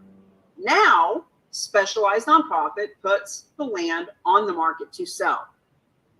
So they call Berkeley Humane and they say, you've just had a gift of real estate. You don't even know it, which is why we're calling you. When this land sells in the next 60 days or so, you're going to have about $400,000. Most nonprofits aren't expecting that kind of windfall, so we want you to know so you can be prepared. And Berkeley says, what? We're getting how much from who? Can we do that again? And they said yes. So here's what happened. In April, this land closed and Berkeley received over $400,000 as a donation. Berkeley said to their donors, we don't know how this works, but it works. We just learned, been happening for 100 years. This guy has donated some real estate. When it sells, we're getting $400,000. We were told to just ask, hey, anybody else need a tax deduction? Does anybody else want to donate real estate? And a woman said yes. My mother left me a property in Carmel, California. It's in a 55 and older community. I'm never going to live there. I don't need it. I'm financially secure. I want to donate it to you. So in August, that property closed. $646,000. Friends, this is how it works. Tell people. 2 donations, 6-month period, Berkeley Humane, $1,052,000 and some change. And if you go to their website, which we can share later on, they now have a really fancy, you click over there and about real estate, and they got all kinds of widgets, and you can put in, my property is worth this amount. Here's what I paid for it. Here's my tax basis. And it'll calculate and tell you how much you can save on capital gains. But friends, the moral of the story is they did not have that fancy page until they had this kind of money come in, and then they were able to invest to do something a little more fancy. So why the specialized nonprofit was created is because real estate underperforms. They noticed 20 years ago, cash is people have less than 3% of their wealth. Less than 3% of our wealth is held in cash. But 43% of the average American's wealth is held in real estate. But all of them were sitting on boards of nonprofits, running nonprofits, handling big real estate transactions, etc. And they also knew that 90% of what nonprofits bring in comes from cash. So 90% comes from the 3% of cash, and only 2% of what nonprofits bring in is coming from the 43% of wealth. So they actually, this specific nonprofit that I learned about this with in the very beginning, they interviewed, they flew around the country, they went and talked to 1,000 nonprofits and found out that the reason that these nonprofits are not benefiting from the 43% of wealth is because of all the reasons we just told you. It's scary, it's risky, they have it written in their bylaws that they can't take real estate, etc. So even though $9 billion is coming in from real estate, it is a very small amount compared to what it could be. So the opportunity here is to move the needle from 2% that nonprofits bring in from real estate to 6.5%. And that shift will add 20 billion with a B more a year, every year. 29 billion a year will come to nonprofits because of gifts of real estate when people know it is an option. And that is why the Real Agency Change was created. That is why you're here today. And because the only way to give that cash to the nonprofit world from real estate is to sell it, that's why we started teaching this to realtors. And then what we learned after a year of really focusing on realtors was that financial advisors and community leaders and visionaries and fundraisers themselves want to come learn about this. Gene Frederick is the granddaddy of EXP, one of the fastest growing real estate companies in the world. And I sat with him at his house in Puerto Rico a little over a year ago, and he was blown away. Cammie, as you explained to me through your program, baby boomers like me can donate in a way they didn't know how. This is a game changer. So let's see if anyone has a question. I'm gonna open this up, and I'm going to set up another video that we can watch, a really fast one, because I want to keep us on track. Any questions, anybody? I think Coach Trey has his hands up, Cammie. Okay. Yeah, Yes. I have a just correct me if I'm wrong. What you're saying is the nonprofit just has to, I'm going to use sports terms. They just have to draft the player, and The Rock has the ability to coach up the player, set the player up, and turn this rookie into an all-star in 60 to 90 days. And all I'm doing is pointing out the players and saying, listen, go over here. Amen. Yes. So now in your example there, if we're coaching up players, that might mean that maybe the nonprofit is finding realtors and financial advisors and CPAs and attorneys and other nonprofits to get coached up and to spread the word. The other thing that you're doing, actually, Coach Trey, is promoting the game so that people want to come watch the game. And I would say in that scenario, those are the donors. In other words, Yes. the donors don't need to be coached up. The donors just need to know that it's an option. And so when they come to the table, we just make it really super easy for them to be a part of the game without having any stress or headache, and they can be off the title in less than 30 days. So it just makes it really easy for them.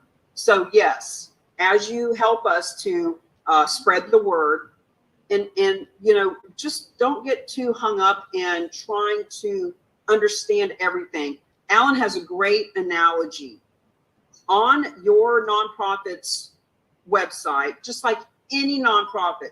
I cannot imagine there is a nonprofit that has a website that you cannot click a donate now button.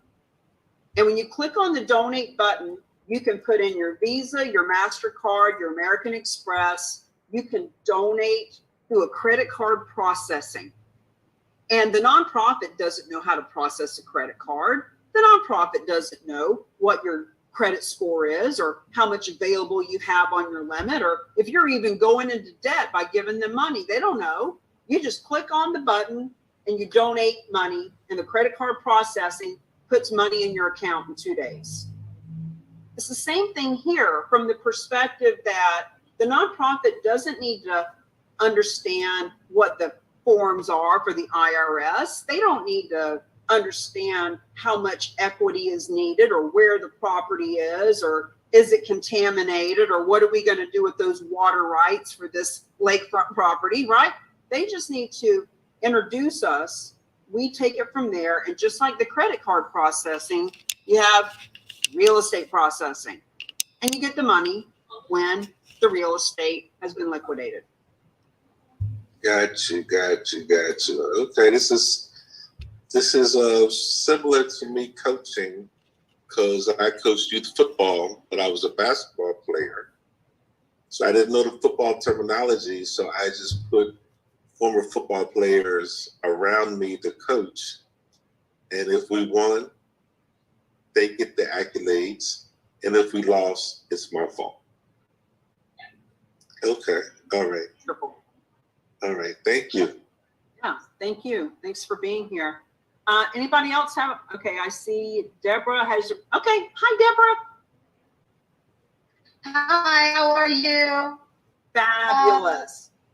Good, thank you. Do we have to be CCRES certified to do this? Can we just refer? I mean, is it a matter of referring? How do we do this? How do we start? No, you don't have to be a CCRES. Let me ask you this question though, Deborah. Are you a realtor? Are you a nonprofit? Yeah. What's your? Yes, no, I'm a realtor. Okay, so you're a realtor, and what turns you on about this? What do you like about the whole process? Everything that you just described. and I'm very much clued into several nonprofits myself. So I know this is something that will be a tremendous asset, win-win for them. I just don't know how to start. I mean, I need your presentation so that I can show my nonprofits. Sure. And set up. I mean, how did Berkeley set up this widget? Because I'd like that widget put on this website for one particular community. I want to know how that's available, what it'll cost. So we are providing marketing. We have a marketing guru who's a friend of mine who's putting together some of those kind of widgets in the background. But remember, Berkeley didn't spend any money putting together a fancy widget page. They simply told their donors, hey, we don't know how this works, but we can benefit from real estate. If you have any, we'll introduce you to our real estate team. $1,052,000 later, they invested on that page. So as much as people can invest and put together a page and all that stuff, what we want you to know is it's free to just talk to people, and especially this time of year. So here's a little spoiler alert for you, Deborah. Normally becoming a CCRES is $400, but we're going to show you at the end of the presentation how you can do it for $97. So it would be foolish to not invest $97 to get the designation and put yourself on the map that we're going to show you in a little bit so that people can find you. So just hang with us, and we're by the end of all this, you'll understand how all of that works. And just like anything else, you get excited and you want to go talk to people, but just kind of hold on, and we'll teach you what to say to them. Because here's what we know for a fact: the nonprofits that you know and love don't know how this works. I don't care if they have 50 years experience. I don't care if they've been sitting on boards for the last 150 years collectively. They don't know how this works. So we want to make sure that you've got the right language before you step into a conversation and they say things like, oh, we tried real estate. It's too confusing. It's too complicated. We don't have the money. We don't have the time. We don't have the manpower. They don't need any of that, but they just don't know that yet. So let us coach you up. Just like Coach Trey said, let us coach you up before we put you out on the field, because it'll be a lot easier when you know what to say. Coach Trey, I see your hand up again. Yes, piggybacking on the lady's question. I'm not a real estate agent like we talked about last night, but I do know some. And how do I work? How do I build a team? How do I bring this into my peace movement? So you too can be a CCRES and have the ability to be on the map with us. When we show the map in a little bit, we have a map of the United States. And as you hover over the map in any state, you can find the realtors, the financial advisors, the nonprofits, and any and all people that are showing up as a charitable real estate specialist. And the reason you want to be on the map is the realtors are looking.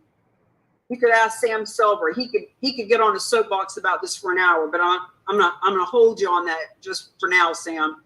But the realtors are looking for nonprofits that are visionary, open-minded, wanting to partner and play and promote and get together and bring these deals to the table.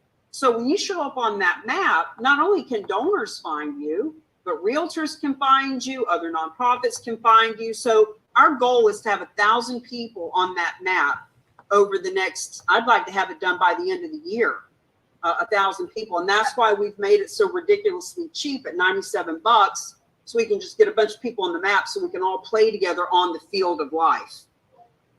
Yes. Yeah, I know there's 3 in Cherry Hill on this side. I looked at the map last night. Nice, nice.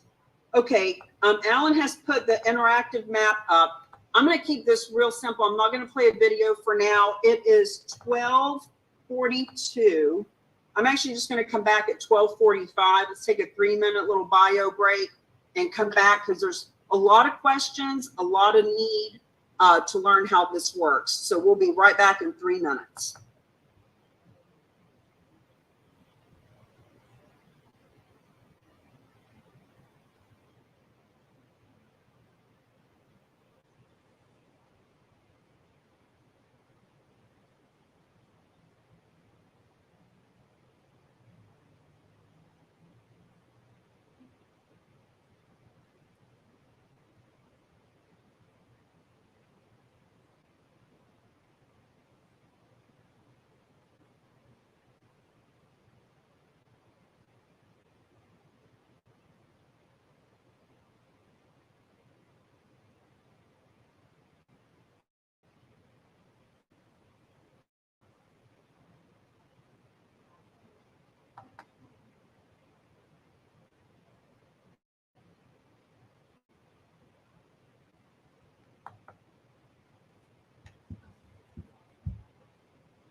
We have 1 minute until we get started up again. Just want to throw out some announcements for everyone. Want to remind you again that tonight at 7 p.m., Alan, if you want to put the Silveris/Alan or Cami in there, Alan's going to be going over a slideshow that explains how we're helping nonprofits with different kinds of real estate over in this other group that we are part of with Silveris. Also want to let you all know that tomorrow night, Wednesday, tomorrow night, because we do a lot in LinkedIn, I'm doing a lot of LinkedIn Live, a lot of presentations for different perspectives. So as you're listening to today, if there is a nonprofit that you know needs this information, if there's a realtor that needs this information, and or CPAs, tax accountants, financial advisors, especially this time of year, and we'll put all this in the chat, and I'll make sure, Grace, my assistant, I don't see her on here right now, but just make sure that in the chat we have your email address and your phone number so that you get all of these announcements. Because tomorrow night, 5 p.m., I'm doing a live nonprofit overview, how they can 6 times their donations from the donors they already have. At 6 p.m., this is all Eastern time, I'm doing one for realtors. I specifically referred to this one as Women in Florida Realtors, just have fun with that, but it's any realtors can learn about this. And at 7 p.m., so one after another, at 7 p.m., I'm doing one focused on CPAs, tax people, talking about the tax deduction that these folks can give their clients before the end of the year, because they think real estate, oh, that's going to take 60, 90 days, 6 months to close. I'll never get a tax deduction from real estate this late in the game. But friends, they don't know how this works. It's our job. It's my moral obligation. It's my moral obligation to let people know, yes, you can. All the way up until December 20th, you could bring a property to the table and get that tax deduction. So those are just a few things I want to let you know about. And now, I'm going to get back into the presentation. Thank you so much for your interaction and your desire to learn this. There's nothing we'd rather be doing than teaching this information. So super excited that you're all here. All right. Slideshow section 3. Section 3. Why is this a win-win-win? Why? What are the benefits to the donors, property owners, nonprofits, advisors, specifically to the donors? Now, some of this is going to get a little redundant, but it is really important that everyone involved, all the stakeholders, know why it benefits everyone. So first of all, they do avoid that capital gains tax on what they donate. So in our example of the $1 million condo, if they're getting $400,000 to pay off mortgages and get cash back in their pocket, obviously they're going to pay tax on that money. But anything that they donate is free of capital gains. They qualify for the tax deduction against their adjusted gross income based on the appraisal. So if a donor goes and sells their property and then gives proceeds to the nonprofit world, they can only write off what they donate to the nonprofit world. But when they donate first, now the commissions and things like that can actually be written off. So it's super important. This preserves liquid assets to protect lifestyle. Here's what that means.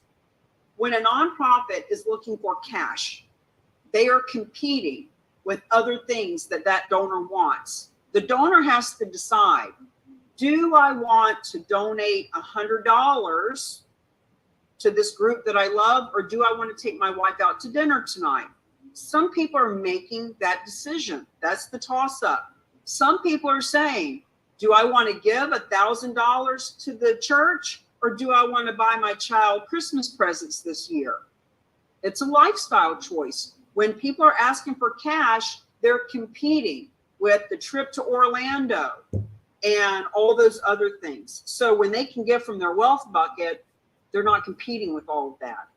This eliminates that complex asset from an estate. So people will say all the time, well, John and Mary have this real estate, and you're saying that they could donate it to nonprofit, but what about their kids? Don't they want to leave it to little Billy and little Alice? Well, not if little Billy and little Alice don't know what to do with a warehouse or a strip mall or even a second home in a 55 and older community. This gives them the ability to eliminate that problem. This simplifies asset transfer to the next generation. So now little Billy and little Alice, if that property has been liquidated and it's put into a donor advised fund, which we're going to talk about next, it can very easily be left to those children to fulfill their philanthropic needs for the rest of their life. Believe it or not, convenience is a major factor. People who donate real estate are sometimes in a place in their life where they just don't want to deal with it. So I alluded earlier to the story of Linda. So imagine a woman donating $25 a year for 32 years to a nonprofit. We'd never think, oh boy, 25 bucks a year, boy, she's going to give us real estate. But she had a cabin in the Poconos, and she donated this real estate. And when I talked to the woman who worked at that nonprofit, the fundraiser, she told me that Linda donated that cabin because it was convenient. She wanted to just give it and not have to deal with fixing it up and hiring a realtor and all the complications. Donors can also receive partial cash payment. You've heard us talk about the bargain sale. So whether they need to pay off a mortgage, pay off credit cards, get the initial investment back in their pocket, buy life insurance policies for the kids. Maybe their CPA says, well, you can donate $1 million, but based on your tax situation, you'll never be able to write that much off in the next 6 years, but you could write off $100,000 a year for the next 6 years. So in other words, that person could get the $400,000 and only write off the $600,000, tailors their gift down. Replacement life insurance is a big deal for a lot of people. So whatever they want to pull that money out for, the moral of the story is, no, they don't have to donate the full value of the property. Yes, they can get some cash out of it. They can even divvy it up and give some of it to this nonprofit, some of it to that nonprofit, or put all of it in a donor advised fund, which we'll talk about in a minute. Now, you might be thinking, okay, I've never heard of this before, but it's kind of making sense. I'm impressed. They do get these benefits, but seriously, who would possibly donate their property? Well, that's when we share even more stories. Like this couple who just in October last year, $129 million from their real estate portfolio. Who would donate real estate? Friends, the people who love your community, the people who need tax benefits, the people who want to simplify their estate. Friends, they're all around you. And the real answer to that is, who would donate? Well, maybe the people that you'd like to have in your phone, maybe the people that you'd like to be associated with for many, many reasons. That's who would. And ultimately, 80% do it the way that we do it. Now, if somebody's just Googling online how to get a tax benefit, that's them. But the way that we do it, 80% do it for altruistic reasons. 20% do it for the tax benefits. I mean, ultimately, 100% of them get the tax benefits, but that's usually not the focus. Just remember, it's happening. $9 billion a year. The only question is, are you part of it? Now, either way, here's what you need to know. We don't sell people on this. We don't convince them. We're not selling you on it. We don't want to convince anyone that it's a good idea to show up as socially responsible in their marketplace. We don't want to have to convince a real estate agent that there's 500 nonprofits in their marketplace that would benefit from learning about this. We just want to educate and inform and let people know what their options are. So what you need to know about the donors, they want to do it. They are grateful that you gave them the option, and they are eager to learn more, and they will introduce you to other people just like them that need to know about this. The Villages here in Florida, we're going to be heading there sometime in December, January to do some presentations, because there's 30, 40,000 people that come from all over the country, come there to their second home, and they got property everywhere. And when they learn about this, imagine they have friends back in Detroit and Maryland and Texas that will be eager to know about it as well. Now, where do you find these donors? Well, you already know them. You just want to expand your mind into abundance and not scarcity. Cami, I don't know anybody that would donate real estate. How would you possibly know? Have you ever asked them? Have you ever asked the people you know? And they come from the donor list for the nonprofits. They come from the financial advisors client list. They come from the realtors list. They are human beings just like you and me who want to leave legacy. Now, here are the benefits to the nonprofits themselves. These are just some examples of different categories of nonprofits, just as an example. Deborah is one of our real agents of change in New Jersey. She actually came to this class in January. That same night, she was watching the 700 Club and saw a pastor who needed to know this information, immediately got on the phone with him, three-wayed me on. This is opening doors for her that she just wasn't aware could be opened in real estate. So nonprofits, they receive the benefits of the gift of real estate, but avoid risk and liability. Friends, they don't know. They don't know that they can do this. This is our job to let them know. They can embrace their donors' best interests, allowing gifts that they want to give of appreciated assets. Instead of having the handout for cash like every other nonprofit and limiting themselves to the 3% of cash, what about that? What about the 43% of wealth? This strengthens their donor relationships by tapping into those wealth buckets. That fundraiser at the nonprofit that Linda donated that cabin to, she told me that Linda, who used to give $25 a year, actually now gives $500 cash a year since she donated that real estate. It changes the relationship. It changes their commitment. This can grow their endowments at 6 times the rate of those who only accept cash. They can receive 3 to 7 times more from the existing donors they already have.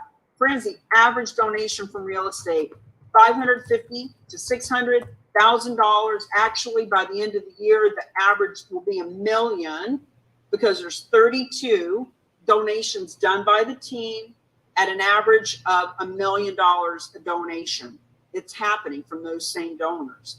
And the nonprofits can expand their major gifts without going out and finding new donors. They can expand it from the donors they already have.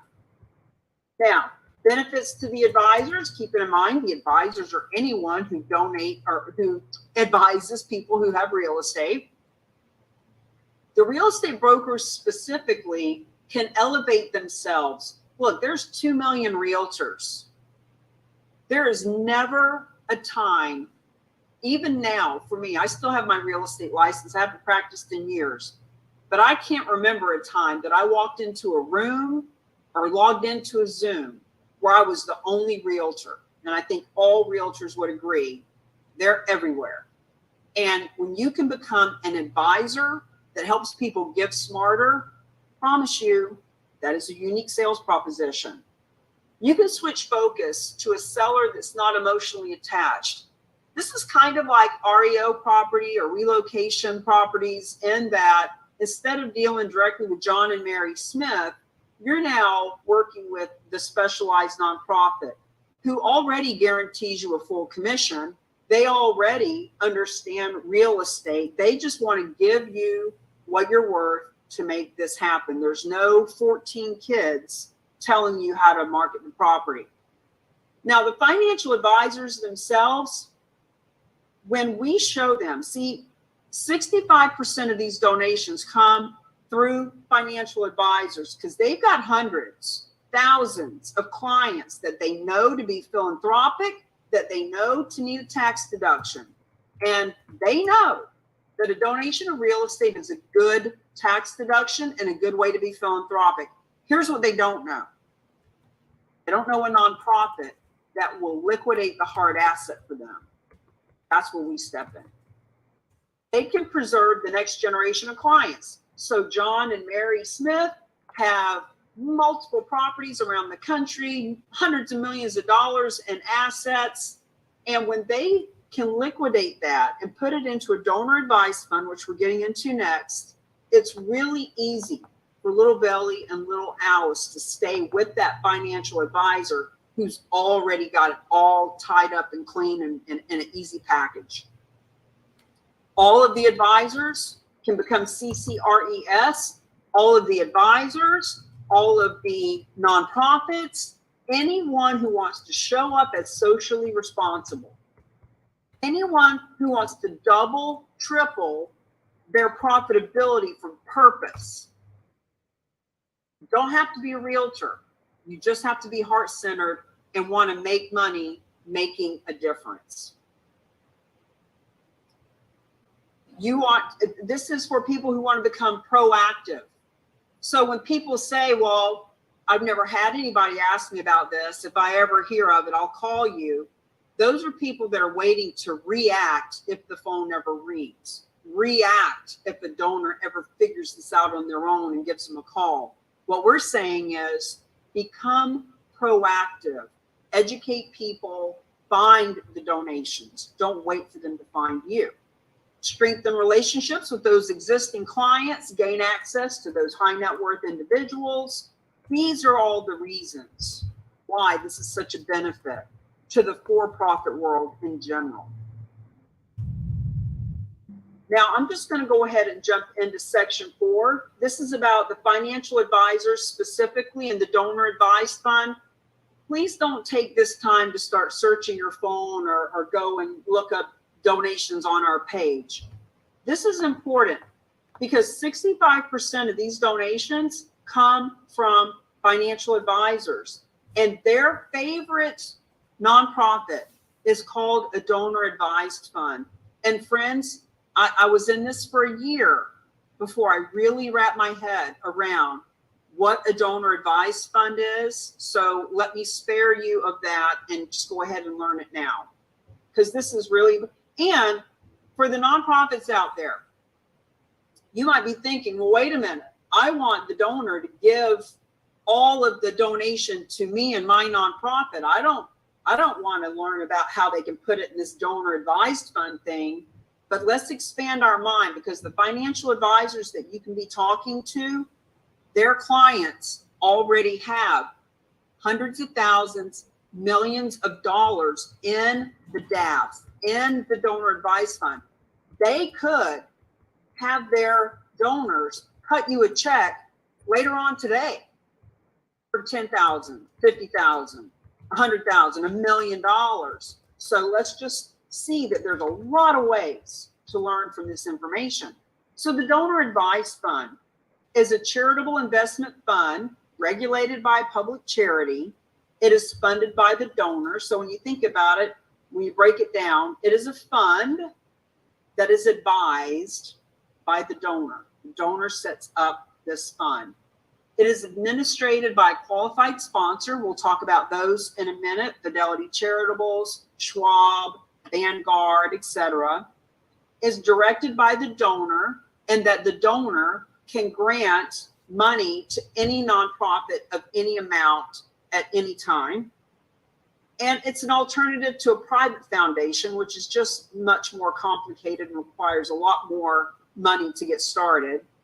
It entitles the donor to a tax deduction, and the fund grows tax-free, grants made tax-free. So if the donor has this piece of real estate, let's say Sam's Veteran Group out in California, and that donor's got that condo in Florida, and there's going to be $550,000 in proceeds. And they're not really sure if they want to give it all to the veteran group. They need a tax deduction now.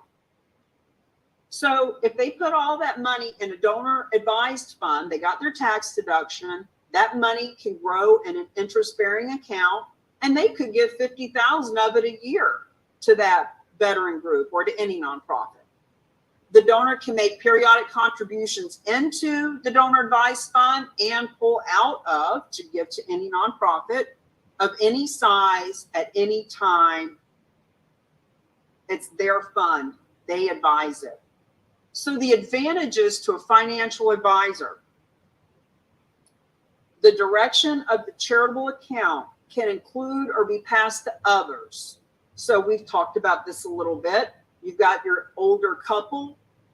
They are liquidating their assets, putting it in a donor advised fund that can be left to the children, to the next generation. This way, the financial advisor, this is about business development or business retention. They can retain that next generation. They are often allowed to earn money. So, Cammie, why would a financial advisor want to learn about this? Because real estate is a hard asset that financial advisors don't make any money on. They can't get paid to manage your real estate. What they can get paid for is to manage your assets under management. So when we show them how we can liquidate that hard asset and put it over here in a fund that they can manage, that's very attractive to them. Contributing real estate to a donor advised fund converts the hard asset to assets under management on which they can earn fees. Now, these are some of the popular ones. You've heard us talk about Fidelity Charitables. So, side note, star, asterisk, the reason Fidelity Charitables is the largest nonprofit in America is because they house donor advised funds, $13 billion of donor advised funds. This is super important. Schwab, National Philanthropic Trust. These are some names that maybe you've heard and weren't really quite sure what they do. And of course, they do many different things. But Vanguard, for example, there are 3 deals right now in the pipeline from Vanguard. One of them was a hotel in the path of Hurricane Ian that got a lot of damage, and it's still kind of up in the air. But these are the donor advised funds. And friends, even they don't want to do their own real estate. They leverage the same team that we do, that I do, that you do. So these teams have been vetted by these types of organizations. Now, this is another example of a donation of real estate May this year, $7.5 million. As you can see, this is not a dilapidated property. It's not property that people can't get rid of. It is property that someone has loved and maintained and taken beautiful care of, and they want to help the nonprofit world. That's why they donate them. Now, before we get into section 5, I just want to stop, see if there's any questions, concerns, hallucinations. What's going on out there? Go ahead, Coach Trey. Yes. So if I'm hearing you correctly, part of the players pool are financial advisors, CPAs that I can partner with and to introduce them to the real agents of change. Is that what you're saying?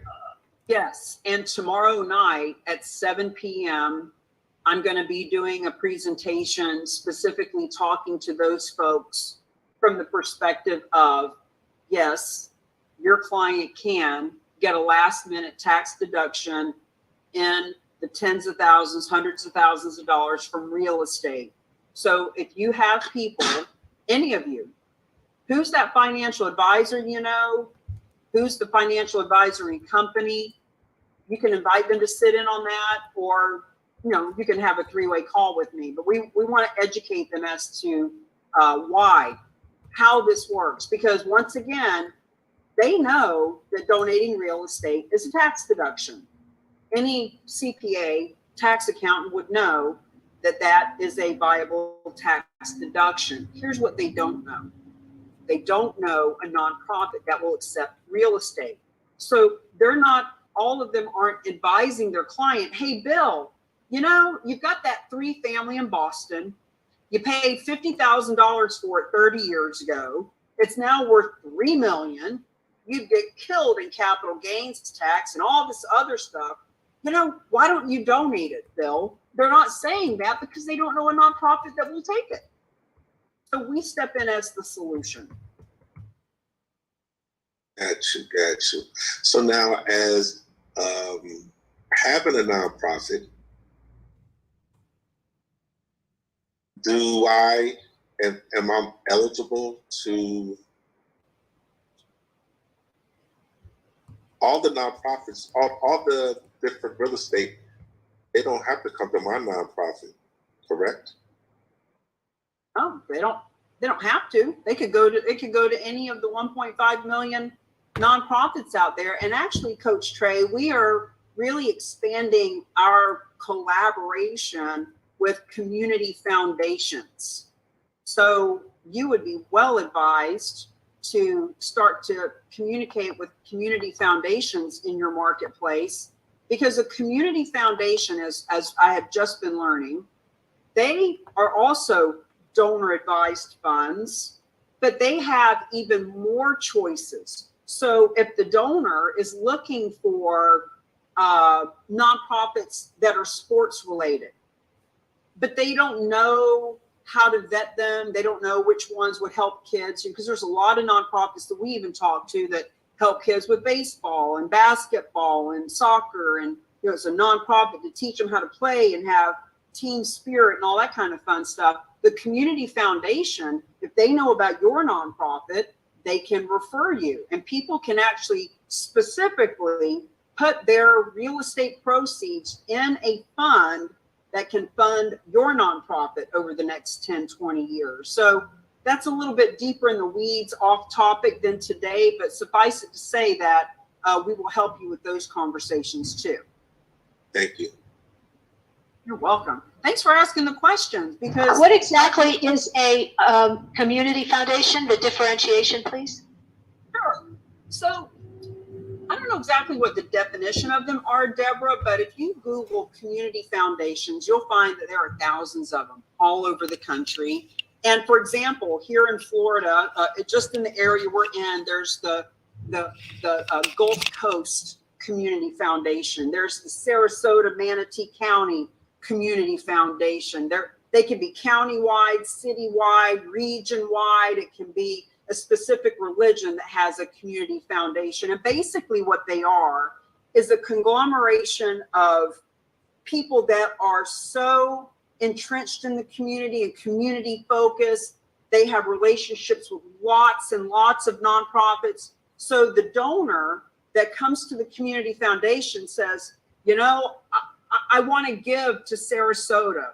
I want to give to San Diego. I want to help in Texas, but I don't know who to give it to. Can you help me? So the community foundations are really well knowledgeable about their community. People want to give to the Jewish community. People want to help with children's organizations. So it's really rather fascinating. The donor can give to a fund that is for children, or they can give to a fund that's for the county or for a specific topic. So, just Google community foundation and you'll find that there's a dozen, no matter where you are in the country, that you could be communicating with. Thank you. You're welcome. And so we learn as we go. Right. I've been in real estate a long time, doing a lot of fundraising for lots of years, learned about charitable gifting of real estate.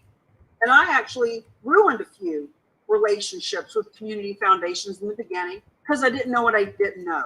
So we're here to help you. So for example, I reached out to a community foundation talking about charitable real estate. And in the very beginning, there was one that said, oh, well, we already take real estate. And I'm ignorant. I'm new to this. I'm excited. I'm just calling and talking to people. And I was like, oh, okay, great. Well, have a nice day.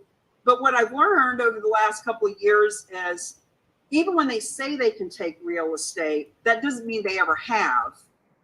And they most definitely do not accept real estate from all over the country, all over the world in some cases, and the majority of them do not take any real estate that has a mortgage or that the donor wants money back. So in other words, they might take vacant, free and clear real estate in their county.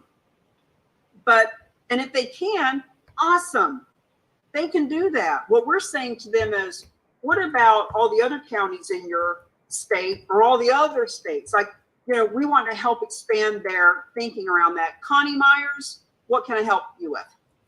Well, I think you just kind of answered part of the question, so thank you. But it really is helpful to have a little more clear understanding of what a community foundation is. So most communities have a community foundation? Yes, they do. Yep. Yeah, especially the really well-populated ones will have more than one. So you might have a Jewish community foundation. You might have a Baptist community foundation. You might have a county. So if you just start to Google it, and I'm really starting to wrap my head around it thanks to a guy named Rick Peck. So actually, I just did an interview this past week.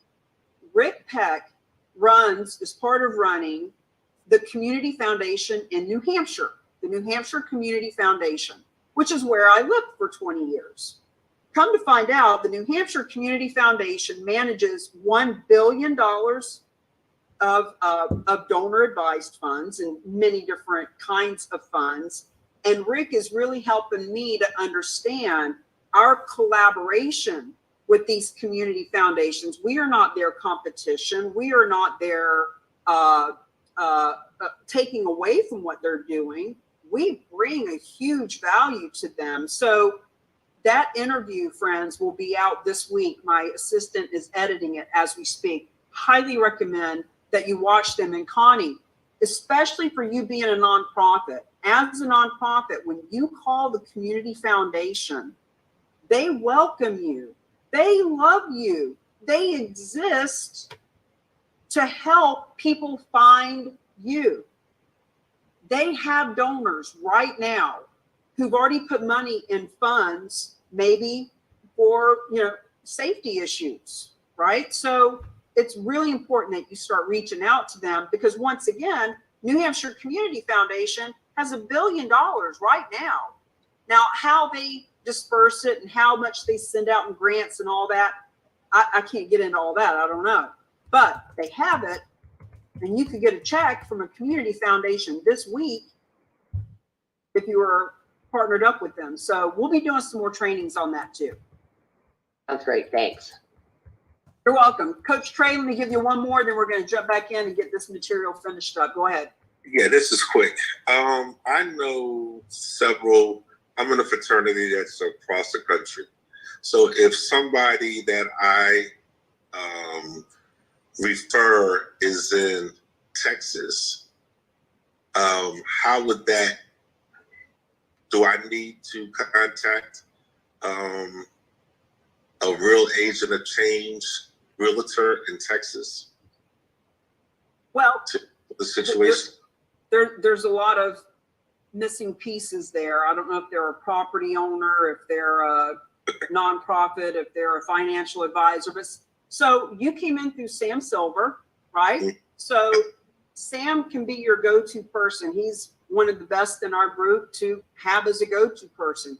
He is on it. He understands how this works. He's fabulous at creating marketing pieces and could actually give you some different digital collateral that could help you with that. But suffice it to say that there are referral fees for if you're part of the group and somebody else comes in to become a specialist or champion. We'll give you a finder's fee, an affiliate fee, a joint venture fee, if you will. When donations of real estate come in, there's marketing fees and finder fees for that. We get into that a little bit later in the presentation. Thank you. You're welcome. You're welcome. Okay, guys, let me jump into the next section. Now, section 5 that we're getting into gets a little bit in the weeds with numbers. And let me just say, I am not a CPA. I am not an attorney. I'm not a financial advisor. I am definitely not somebody to coach or counsel you on how this works. This is a conversation about what does it look like for a traditional sale versus a donation, side-by-side comparison about why people are donating for their tax benefits. So just a bird's eye view of that. Going to get in the weeds a little bit, but that's okay. Just hang tight.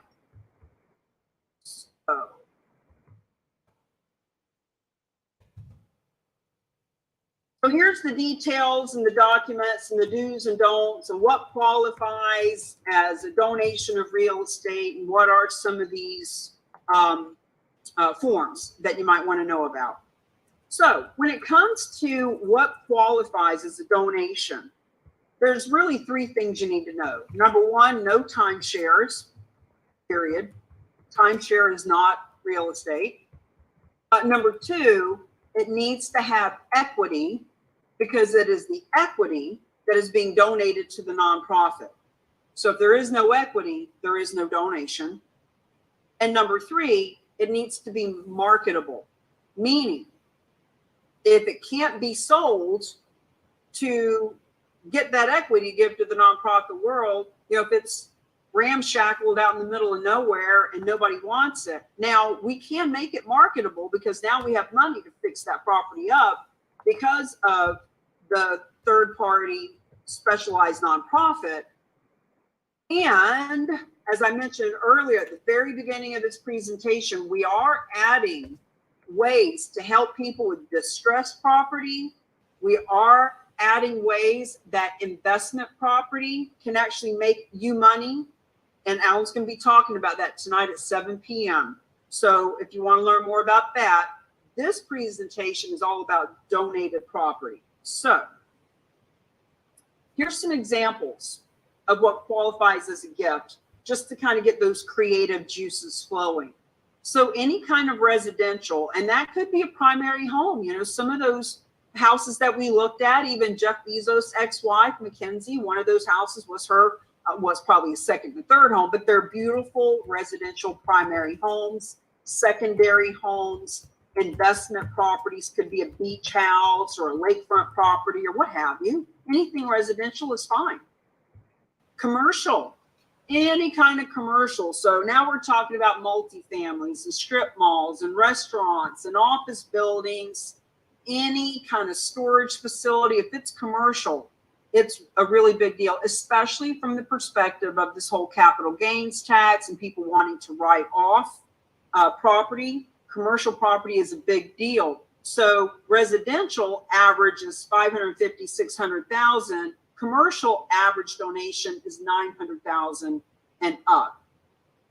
Land, any kind of ranch, raw land, residential, commercial, once again, land, farms, any kind of land.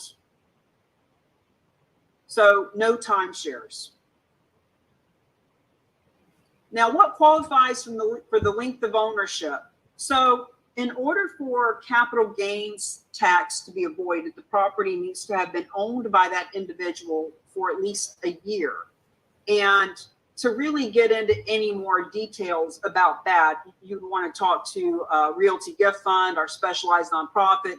Jim Wooten, man, now that Jim Wooten is a real agent of change, he is an invaluable resource. He lives in Ohio, but he is super easy to get in touch with. And we're doing more trainings with Jim to get into all the tax benefits of this because he's been studying it, doing it for 25 years. Marketability, as I mentioned, that simply means the property needs to be a viable property to sell. So when you think about it, specialized nonprofit is taking title. They are taking on financial responsibility. They are paying the monthly taxes and insurance and upkeep and HOA fees and electricity and plowing the driveway or whatever needs to be done. So when you think about a property, if you say, well, Cammie, what about this property that no one wants out in the middle of nowhere? Well, why would these people take title to that?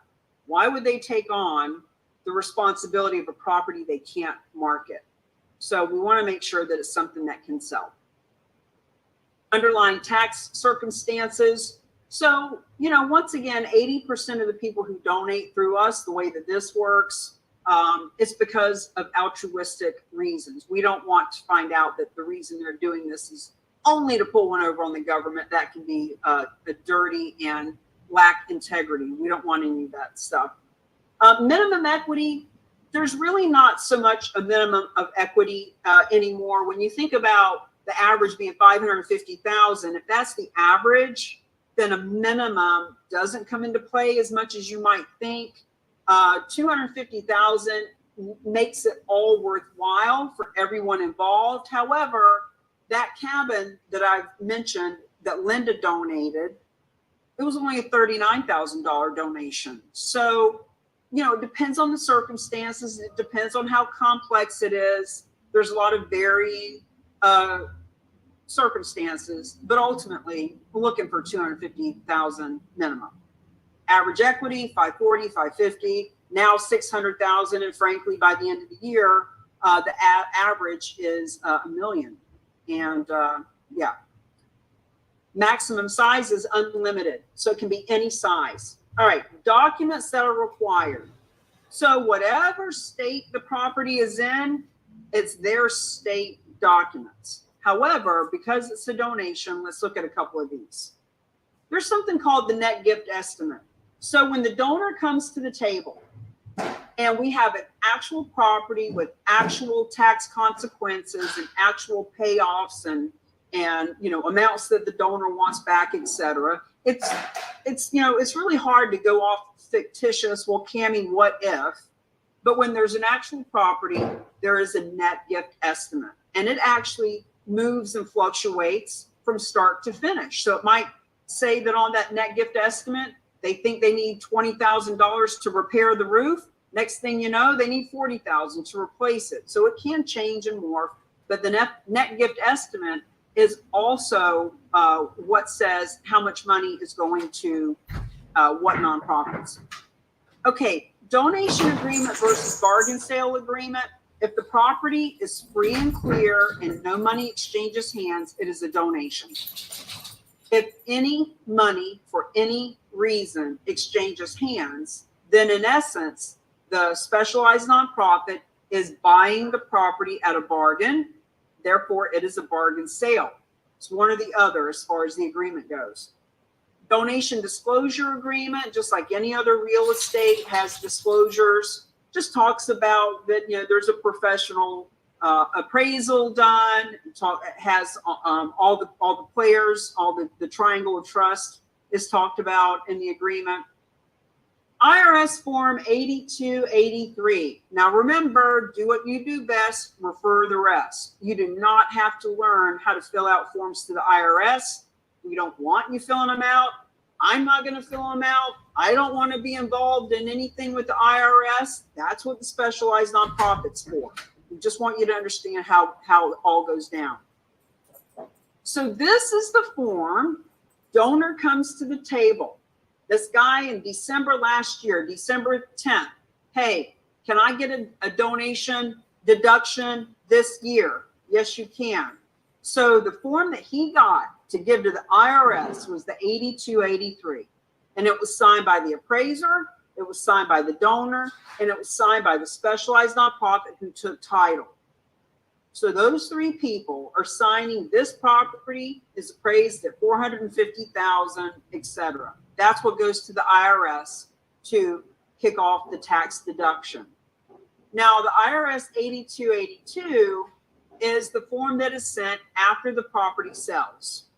It is only signed by the specialized nonprofit, in our case, or whoever the nonprofit is that took the donation, and it's kind of a check and balance. So if 8283 was sent to the IRS stating that the appraised value was $1 million, then the 8282 gets sent to them.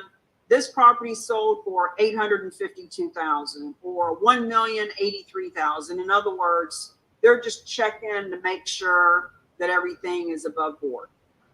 Listing agreement, purchase and sales, whatever is in your state. There's nothing special or new about it. Just like an REO property or relocation property, it's just Bill and Mary Smith aren't signing it now. Now it's Realty Gift Fund or the specialized nonprofit.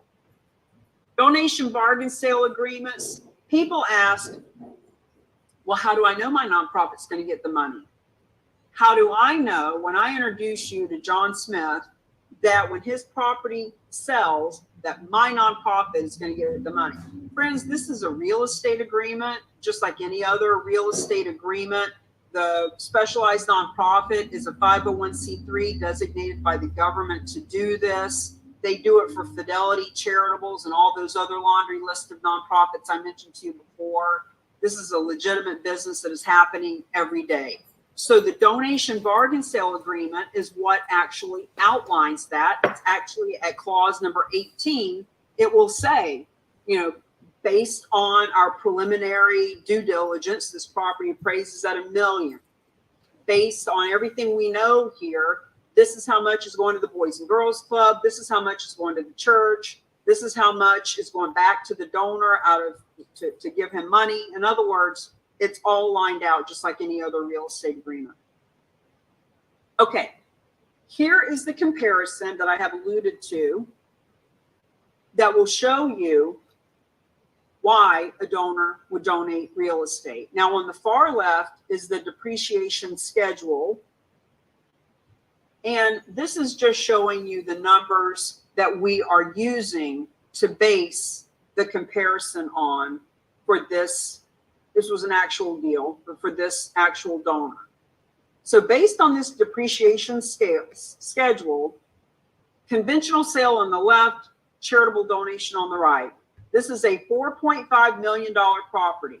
That is the appraised value, and we're just going to go with that as the sales price. So here's what we're comparing right now. Notice on the left, because it's a traditional sale, there is $219,000 going to the government for depreciation or capture tax, and $662,000 going to the government for capital gains tax. Compared to on the right-hand side, that 900-something thousand didn't go to the government. Now, cash benefit to the nonprofit, cash benefit to the donor. Because on the left-hand side, 900,000 went to the government, the donation that this nonprofit is receiving is 3.3 million, versus on the other side, the fact that the nonprofit is receiving 4.1 million. So that money that went to the government is now going to the nonprofit because of the deduction. When we talk about the cash benefit to the donor, this is starting to get into writing it off of their adjusted gross income. So on the left-hand side, the donor is writing off 3.3 million because it's after those expenses. But on the right-hand side, the donor is writing off the full appraised value of 4.5 million. So that 1.5 on the left is actually 2 million on the right that they're able to write off. And so you'll see the increased value on the far right-hand side. There's more money going to the nonprofit by 26%. There's more of a cash benefit to the donor by 36%. And the overall cash value of the property goes from 4.8 million to 6.2 million. We call this charitable leverage. There's a 29% increase in the value of the property when it is donated because of what I just pointed out. Now, I'm happy to answer a question or two if I can clarify that, but I just want you to know, do what you do best for the rest. And this is a great example of me living in the moment. This is not my forte. I don't want to be a CPA. I don't want to explain taxes to people. It is a liability for me or any of you to do that. We just want you to know this is a basic comparison.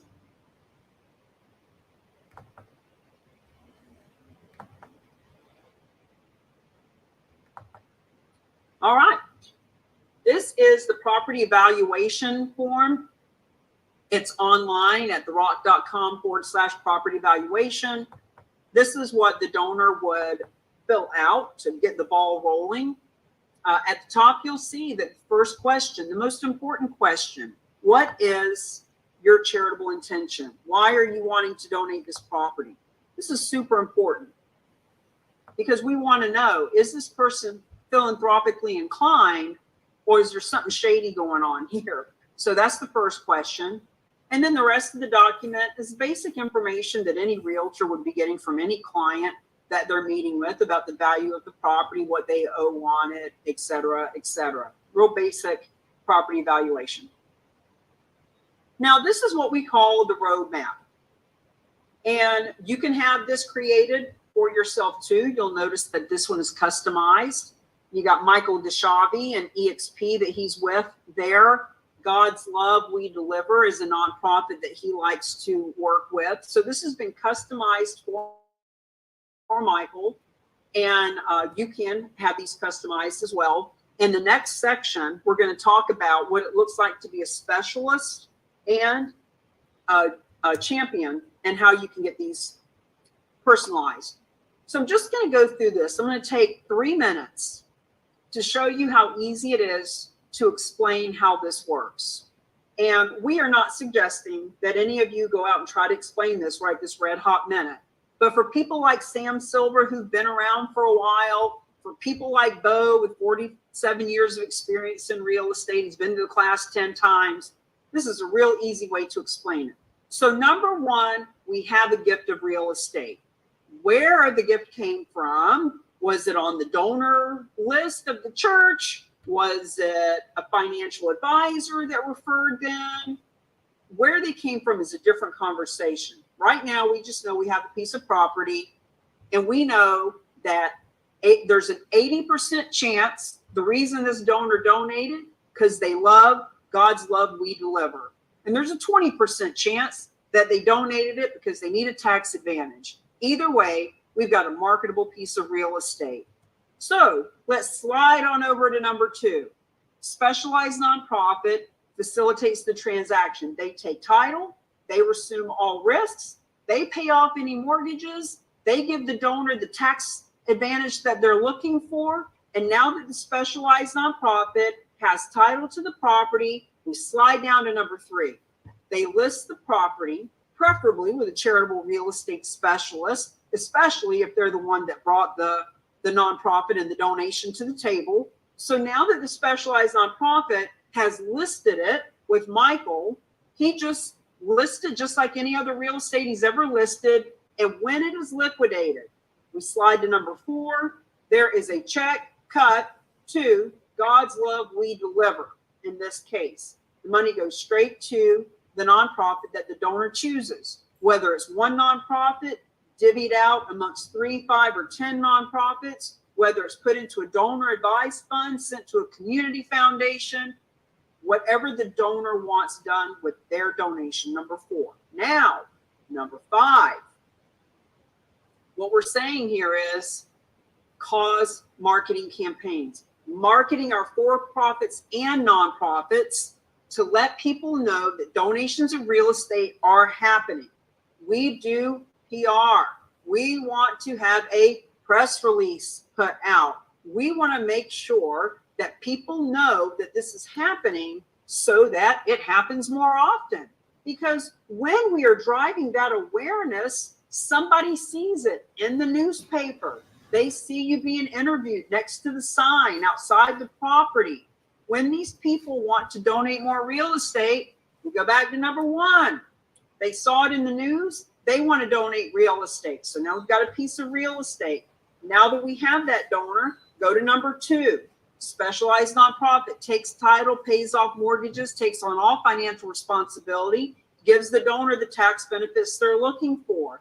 Next thing that happens is they list it with a real estate agent in that marketplace, preferably the one that's been part of the whole process that deserves the listing. What if it's a listing that you brought to the table that's in another state? Well, then you get a referral fee, and some agent in that area gets a listing. And now when it sells, back down to number 4, the nonprofit world gets funded. And number 5, if everybody involved wants to wash, rinse, repeat, have it happen again, imagine the PR for all these for-profits. Imagine if the property was something that had been foreclosed on and Bank of America donated it. Imagine the PR between you, your financial advisor, your real estate company, Bank of America, Boys and Girls Club, veteran group, all coming together to help people see that this is happening all around them. This is why nonprofits and realtors and financial advisors, etc., this is why you're here, is so that we can help you with the only system and support and strategy in the world to find the donations of real estate, to handle the real estate donations, to do this positioning, partnering, and promoting, to find more donations of real estate. We have the only national database. So I've mentioned the map a couple of times. Let's check this out. So Alan's already put in the chat the link to go here. But the concept is this map was 2 years coming. And we just got it created about 6-9 months ago. And now, as people become a specialist and get certified, they are featured on the map. And as you hover around, you find them. So if you see your state is not represented, congratulations. You're the first one in Wyoming, and you'll always be the first one. If you see that your state is represented, awesome. They're already stepping into being visionary. You're still going to be the first one in your marketplace, in your area, but you got other people to help work together to educate people. So that's into section 5. I am actually going to see if you guys have a question. I'm going to play a quick video. I'm going to play the I am a real agent of change declaration. And when we come back, we're going to finish this up with what does it look like to be a specialist and or a champion. You can take this information and go do anything you want with it for free.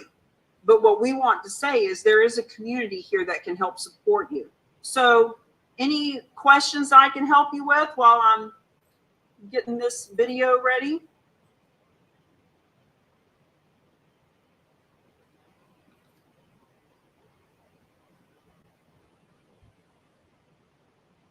All right, I'm just going to share screen.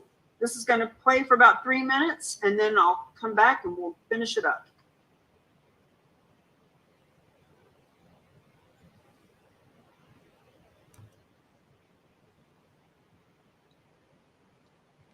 I am a real agent of change. A real agent of change takes a stand for those we are called for to serve and support. We believe you can make excuses or you can make it happen. But you cannot do both. We are go-getters, do-gooders, trailblazers, and visionaries who know that making money and making a difference go hand in hand. A real agent of change is open to new ideas, eager to take action, and boldly goes where others cannot even see. We plant our flag. We burn our bridge. We walk through the fire to rise up, transform. We look for reasons why something will work, Not why it won't. When others ask why bother, a real agent of change's motto is, if it is a benefit to all, including myself, then I must do it. we serve instead of sell. We collaborate versus compete. We understand that giving and receiving are simultaneous. And we know the difference between a transaction and a transformation. A real agent of change is influential and uses that superpower for good. We know that our actions, or lack thereof, have an impact on our family, Our community, our marketplace, and the world. We do not take this for granted. We inspire. We are inspired. We are inspired. We are an inspiration for everyone we meet. The real agent of change knows that we can double profitability for ourselves, all those with whom we partner. We are passionate, purposeful, and playful. Pragmatic, present, and positioned as a partner who promotes Promotes the benefits of charitable real estate. knowing their causes, companies, and communities. Every damn body deserves to win.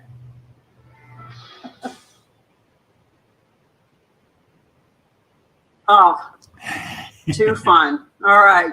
So let's finish this up and share with you what it looks like to be a specialist and or a champion.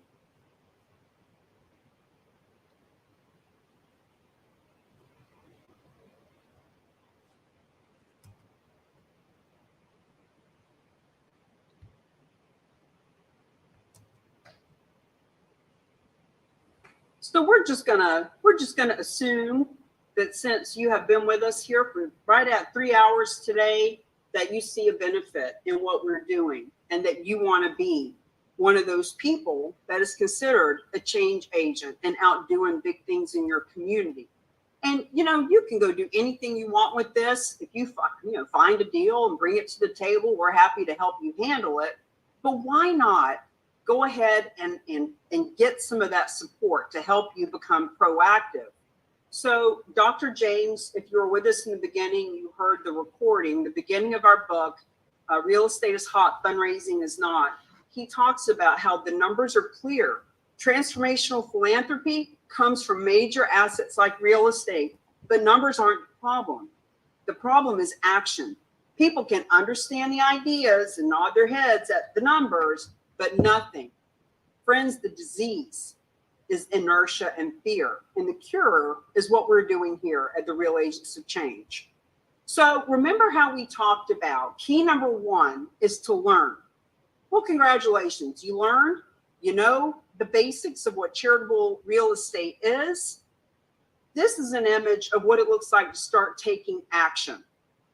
So charitable real estate specialist is a package, and it includes you attending the master class like you just did, but also getting the online recorded version of this.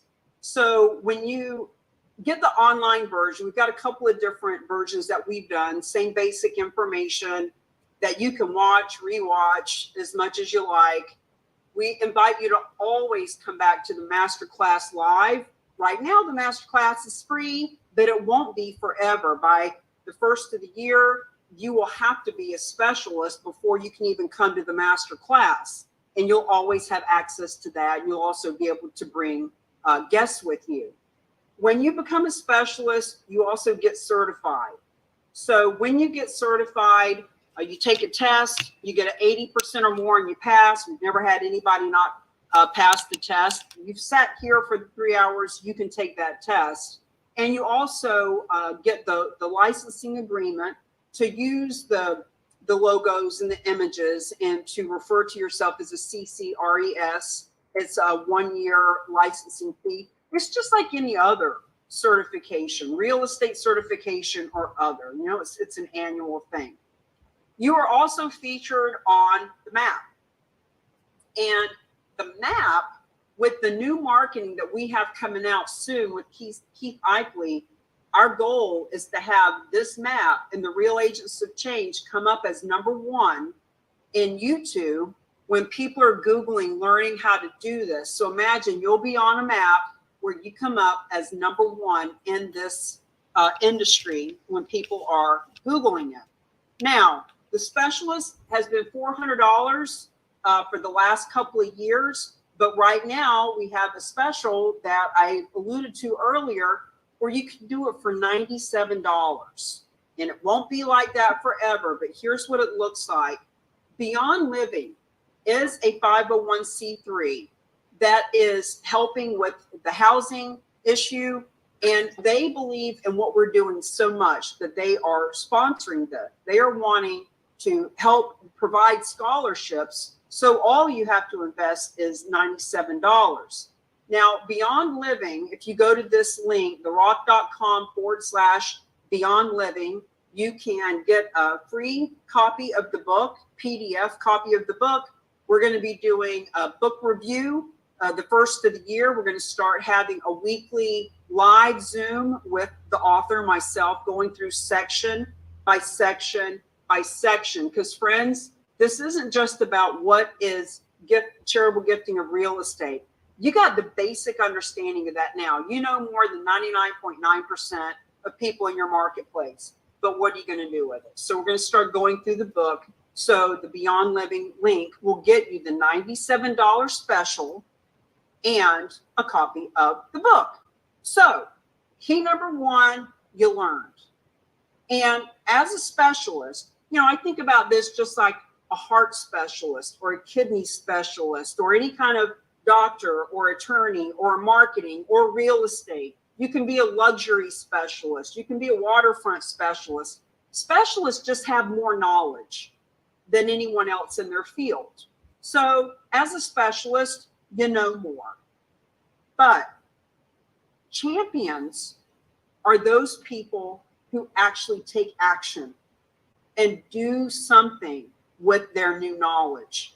So I'm going to share with you now what it looks like to be a charitable real estate champion that helps you to lead generate, list, liquidate, leverage, leave legacy, and step into the collaboration, the positive partnering energy. So position, partner, promote.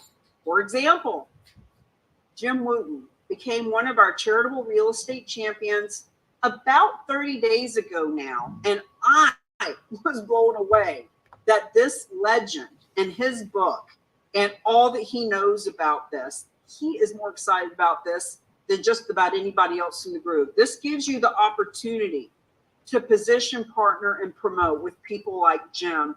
Jim and I and the other handful of the group here are going to be teaching this to community foundations very soon. We are getting on stages together and we want to invite you to be a part of that. So here's what it looks like for the champion upgrade. I'm going to pull up a few bullet points of different topics and trainings, some of which are already recorded and in the back office of the champion package. Some we do live. So, you know, we talk about, friends, talk to your warm market. Don't worry about cold market. Don't worry about sending an email to 500 nonprofits. Your warm market will get you in front of the right people. We'll teach you about that. We talk about how to set intention so that you pay attention to who you're talking to and what you're saying to create that retention. Just a lot of fun ways to alliterate the 5 keys to leverage real estate for real change. Do what you do best, refer the rest. We teach how to leverage these resources and relationships that you find here with the Real Agents of Change. How to start conversations about charitable real estate is one of the biggest issues. Just because you know what this is doesn't mean that you're going to be able to go out and have a really easy, intelligent conversation about it. Dr. Russell James taught us this phrase, the 4 S's. Story, story, story, stop talking. We'll teach you how to tell a story about what you've learned that will help people want to come learn more. We talk about how you want to talk from your heart and not your head. Stop with the techno babble. We are confusing people, and confused people do nothing. We talked about planting seeds and the seed analogy that some people need a tax deduction this red hot minute, and some people were planting seeds for 6 months or 6 years from now. Trainings, videos, live Zooms. My first book was about networking. We call it net webbing and creating your net wealth. All right, top 10. This is super important. We are talking about how to bring together the purposeful, profitable partners. Top 10 real estate businesses like mortgage and title and home inspectors, etc. Top 10 real estate agents, around the country. Top 10 nonprofits that you want to work with. We've got different campaigns around senior care or veterans or animals or churches. Who are the top 10 in the senior care industry? that could help you. Parkinson's and Alzheimer's and Friends of Hospice. So the point is, there's a lot of strategy. Where to find these property donors? Where do you find them? And what do you say to them about this? How to do a charitable real estate 101 presentation. Friends, we've gotten so many videos that are 2 minutes to 20 minutes, this 3-hour master class. But what about you? Wouldn't you like to be? And maybe you do, maybe you don't. If you don't want to be the Superman with the cape on the video, if you want to be behind the scenes, that's fine. For those of us who want to show up as the presenter, as the expert, let's teach you how to do that. Let's talk about how to answer the top 10 questions. Let's give warm introductions versus cold referrals. So the point is, this is all part of what we're doing when you become a charitable real estate champion. This thing called the 7 P's from purpose to payoff, just going to get this all up on the slide.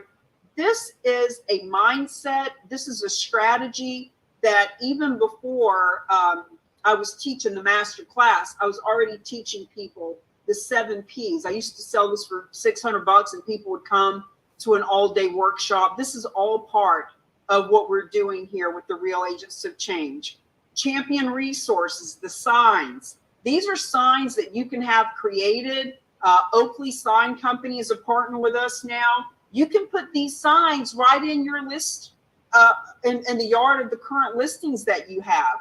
You can put these sign riders on top of the listings you already have.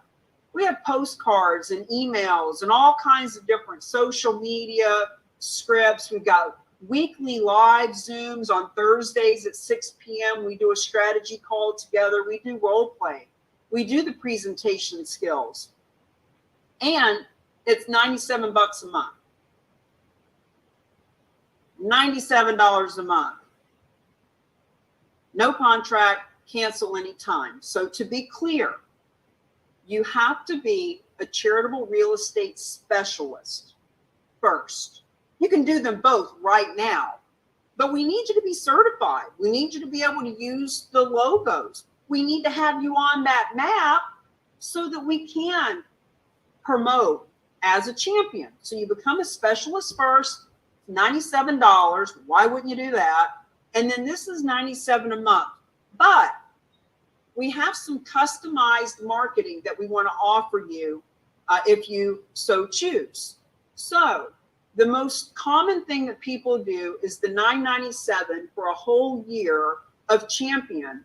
And not only does that give you 2 months for free, but here's the customized marketing that you get. So therock.com/Alan Biles, therock.com/Jim Wooten. Hey, can you put that in the chat, please, Alan? therock.com/Jim Wooten. I want all of you to go there anyway, because at the bottom of his page, his book is there for free. You put in your name and email, and you can get that book for free. But it shows you an example of what these personalized pages look like. It includes having your bio updated, which is not free. We have to pay the team to do that. You get 2 versions of the roadmap. So remember, I was showing you the roadmap and Michael DeShavi, and it was customized with the nonprofit he loves. Coach Trey, you can have that roadmap created with your nonprofit, right? And any other realtor that wants to create imagine if you had 3, 5, 10, 20, 100 realtors all over the country that had a roadmap with your nonprofit down at number 4, where the money's going to. Here's some other bonuses. I'm going to do an interview with you if you so choose. It's a 15-minute interview as a real agent of change. You can leverage this interview to put on social media, to send out in a press release, to send to people that you want to introduce the concept to. So when we do the interview, we'll give you some free promotions that are personalized, like what these look like. We'll give you a customized Zoom background. So as you can see mine behind me, you can have something like that. We've got a few different variations, and these are some basic concepts that we will personalize for you. You'll get an autographed copy of the book. So as a champion, when you pay annually, you just get the payment out of the way, then I'll autograph a book and mail it to you right away. I want to schedule a 30-minute one-on-one session with you about what's next, because I know this is a lot of information and it's very overwhelming. But when you do the full package there, we'll have this session to talk about what's next. Cause marketing campaign. Remember all those flyers we were showing with Realtors for Recovery and Habitat for Humanity and all those cause marketing campaigns that I was doing for years before I learned about charitable gifting of real estate? This campaign, it used to be, we were looking for an event hall and what golf course were we going to do it at, and all those types of things. But this is still so super valuable around mindset and language and how to communicate with people about your passion. So this is a bonus. This was actually a $1997 product for several years, and that's a bonus when you do the $9.97 for the full year champion package and get the 2 months free.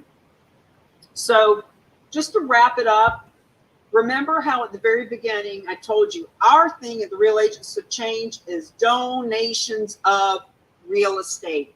People that are looking to donate, whether it's a portion or the whole real estate. Our thing is about leveraging real estate for real change. However, we have now partnered with some other folks who can add, what if the person who owns the real estate is in a distressed situation? Maybe it's not renting or it's not selling. Maybe there are a couple of mortgage payments behind for whatever reason. What if it's an investor that has an investment property and maybe they're bringing in $2,500 a month?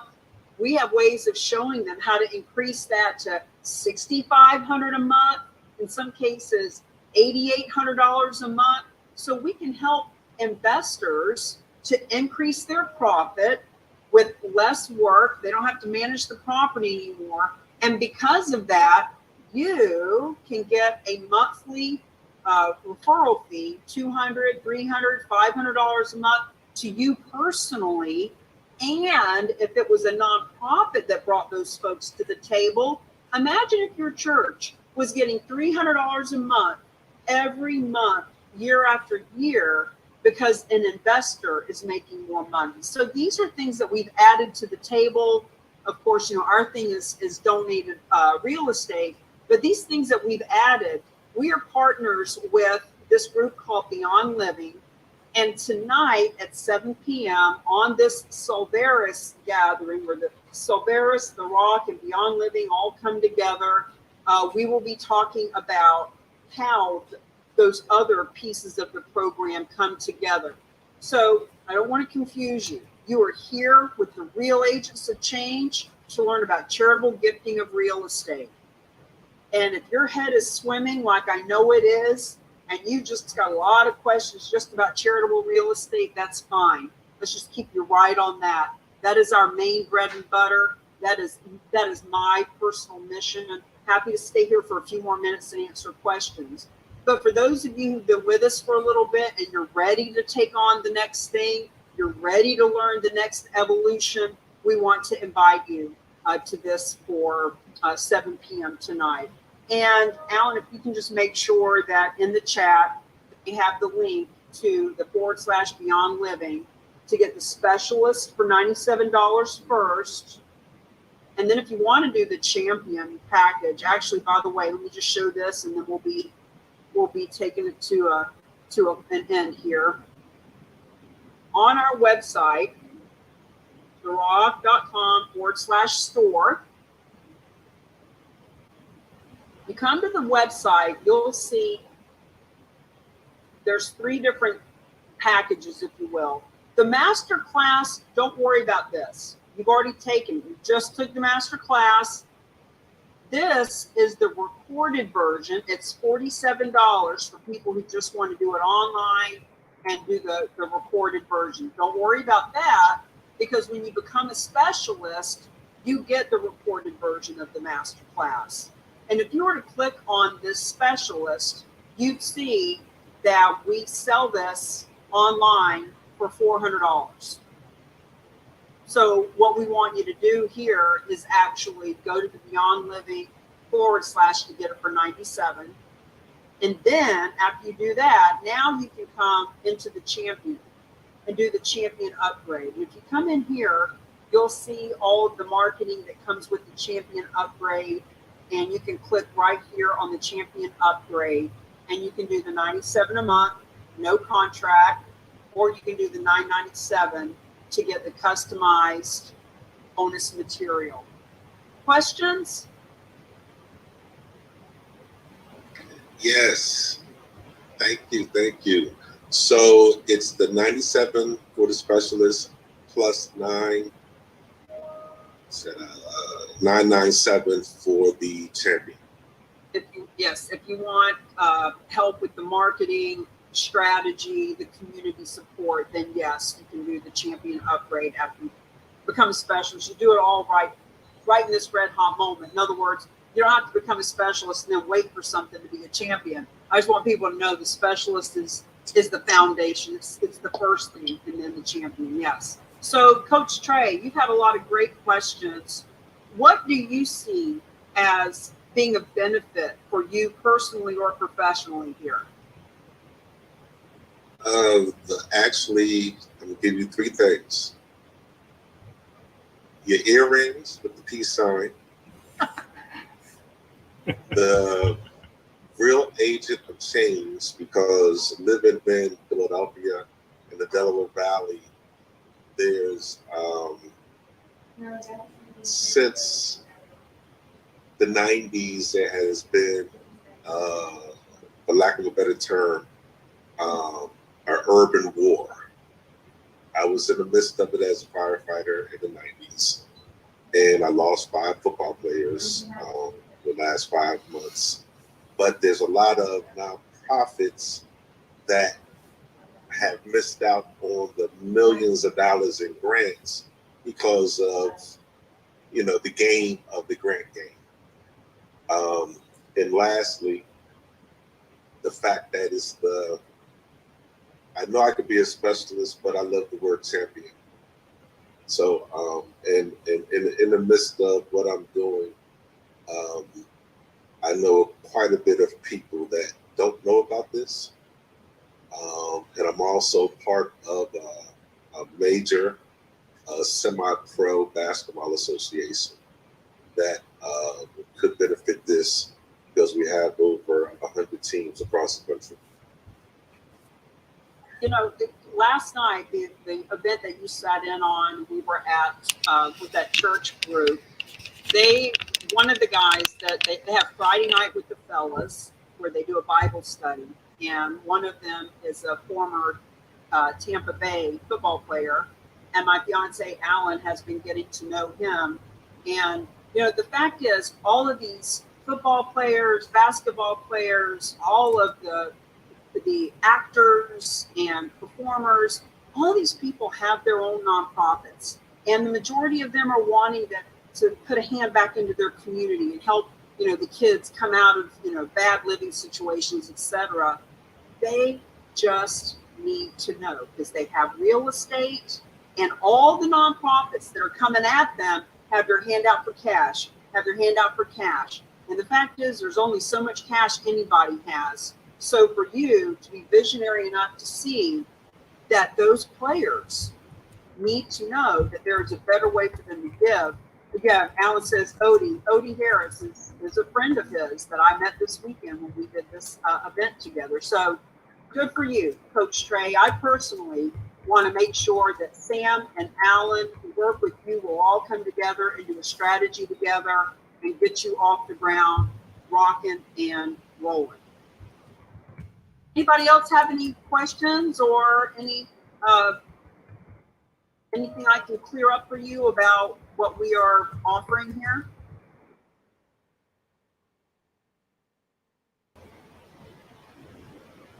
Well, we wrapped it up a little bit over 3 hours. It was a good timing. Now remember, we do this the first and the third Tuesday every month right now live. we don't always do it live, but it is now. And it won't always be free, but it is now. So you can bring people to this. Let me go over just a handful of other things.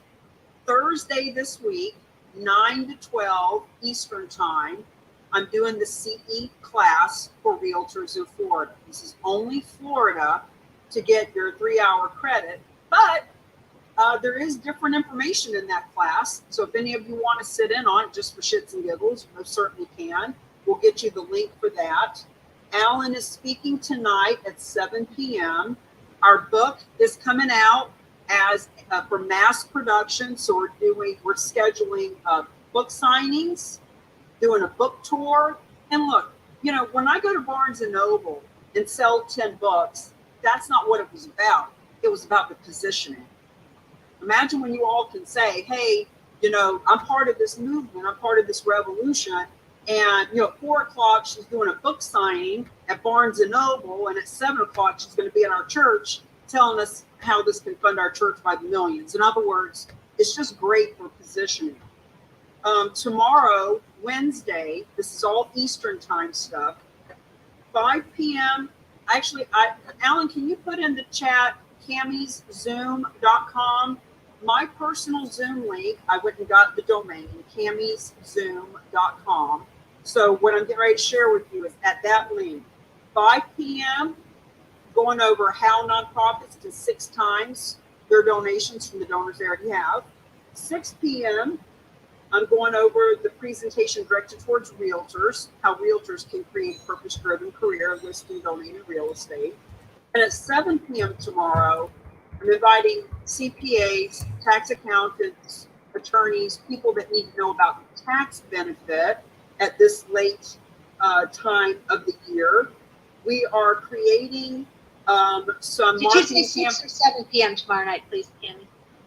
6 p.m. is for realtors, 7 p.m. is for CPAs, people talking about the tax benefit. Thank you. Yep, you're welcome. We're doing something with the Church Guy Network. So Church Guy with EXP is wanting us to help bring this to 50,000 churches around the country. So we're creating some specific language and videos specifically for Christ-centered, faith-based individuals. 28% of all giving is through religion, so that's a big niche and a big need. And we are also doing stuff with community foundations that we want to help educate and teach you guys about as well. So last thing, who do you know that owns real estate companies, mortgage companies, title companies? We partnered with the Mergers and Acquisition Group, and we can help, because this, especially right now with what's getting ready to happen in the real estate market, people are either going to want to grow or go. They're either going to retire or start to hire. And what I want to say is, if you can refer us to someone that is wanting to sell their business or acquire new locations, on average, your finder's fee will be 2% of the sales price. So if it's $1 million real estate office, you just made 20 grand for referring them. If it's a $5 million title company, do the math. That's a lot of money. It's 100 grand in referral fee. So the company that we're working with doesn't want thousands and thousands of people.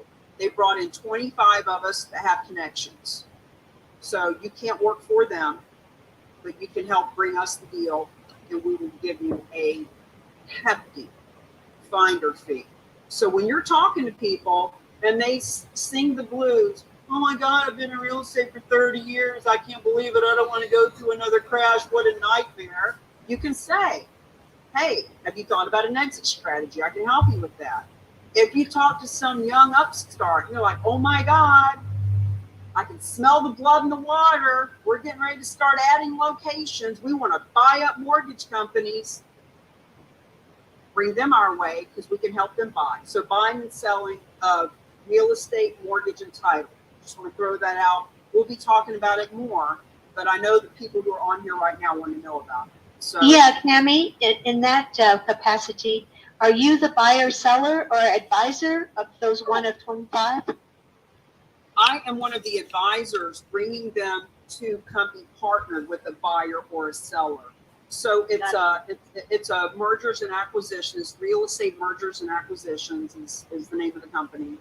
And they are focused only on the real estate industry. They don't want dry cleaners. They don't want, auto dealerships. They only want real estate focused businesses. They'll help them buy and sell. All right, friends, I just want you to know how much I appreciate you, your passion, your commitment. Those of you who show up week after week, those of you who are just stepping in, welcome to the tribe, welcome to the revolution.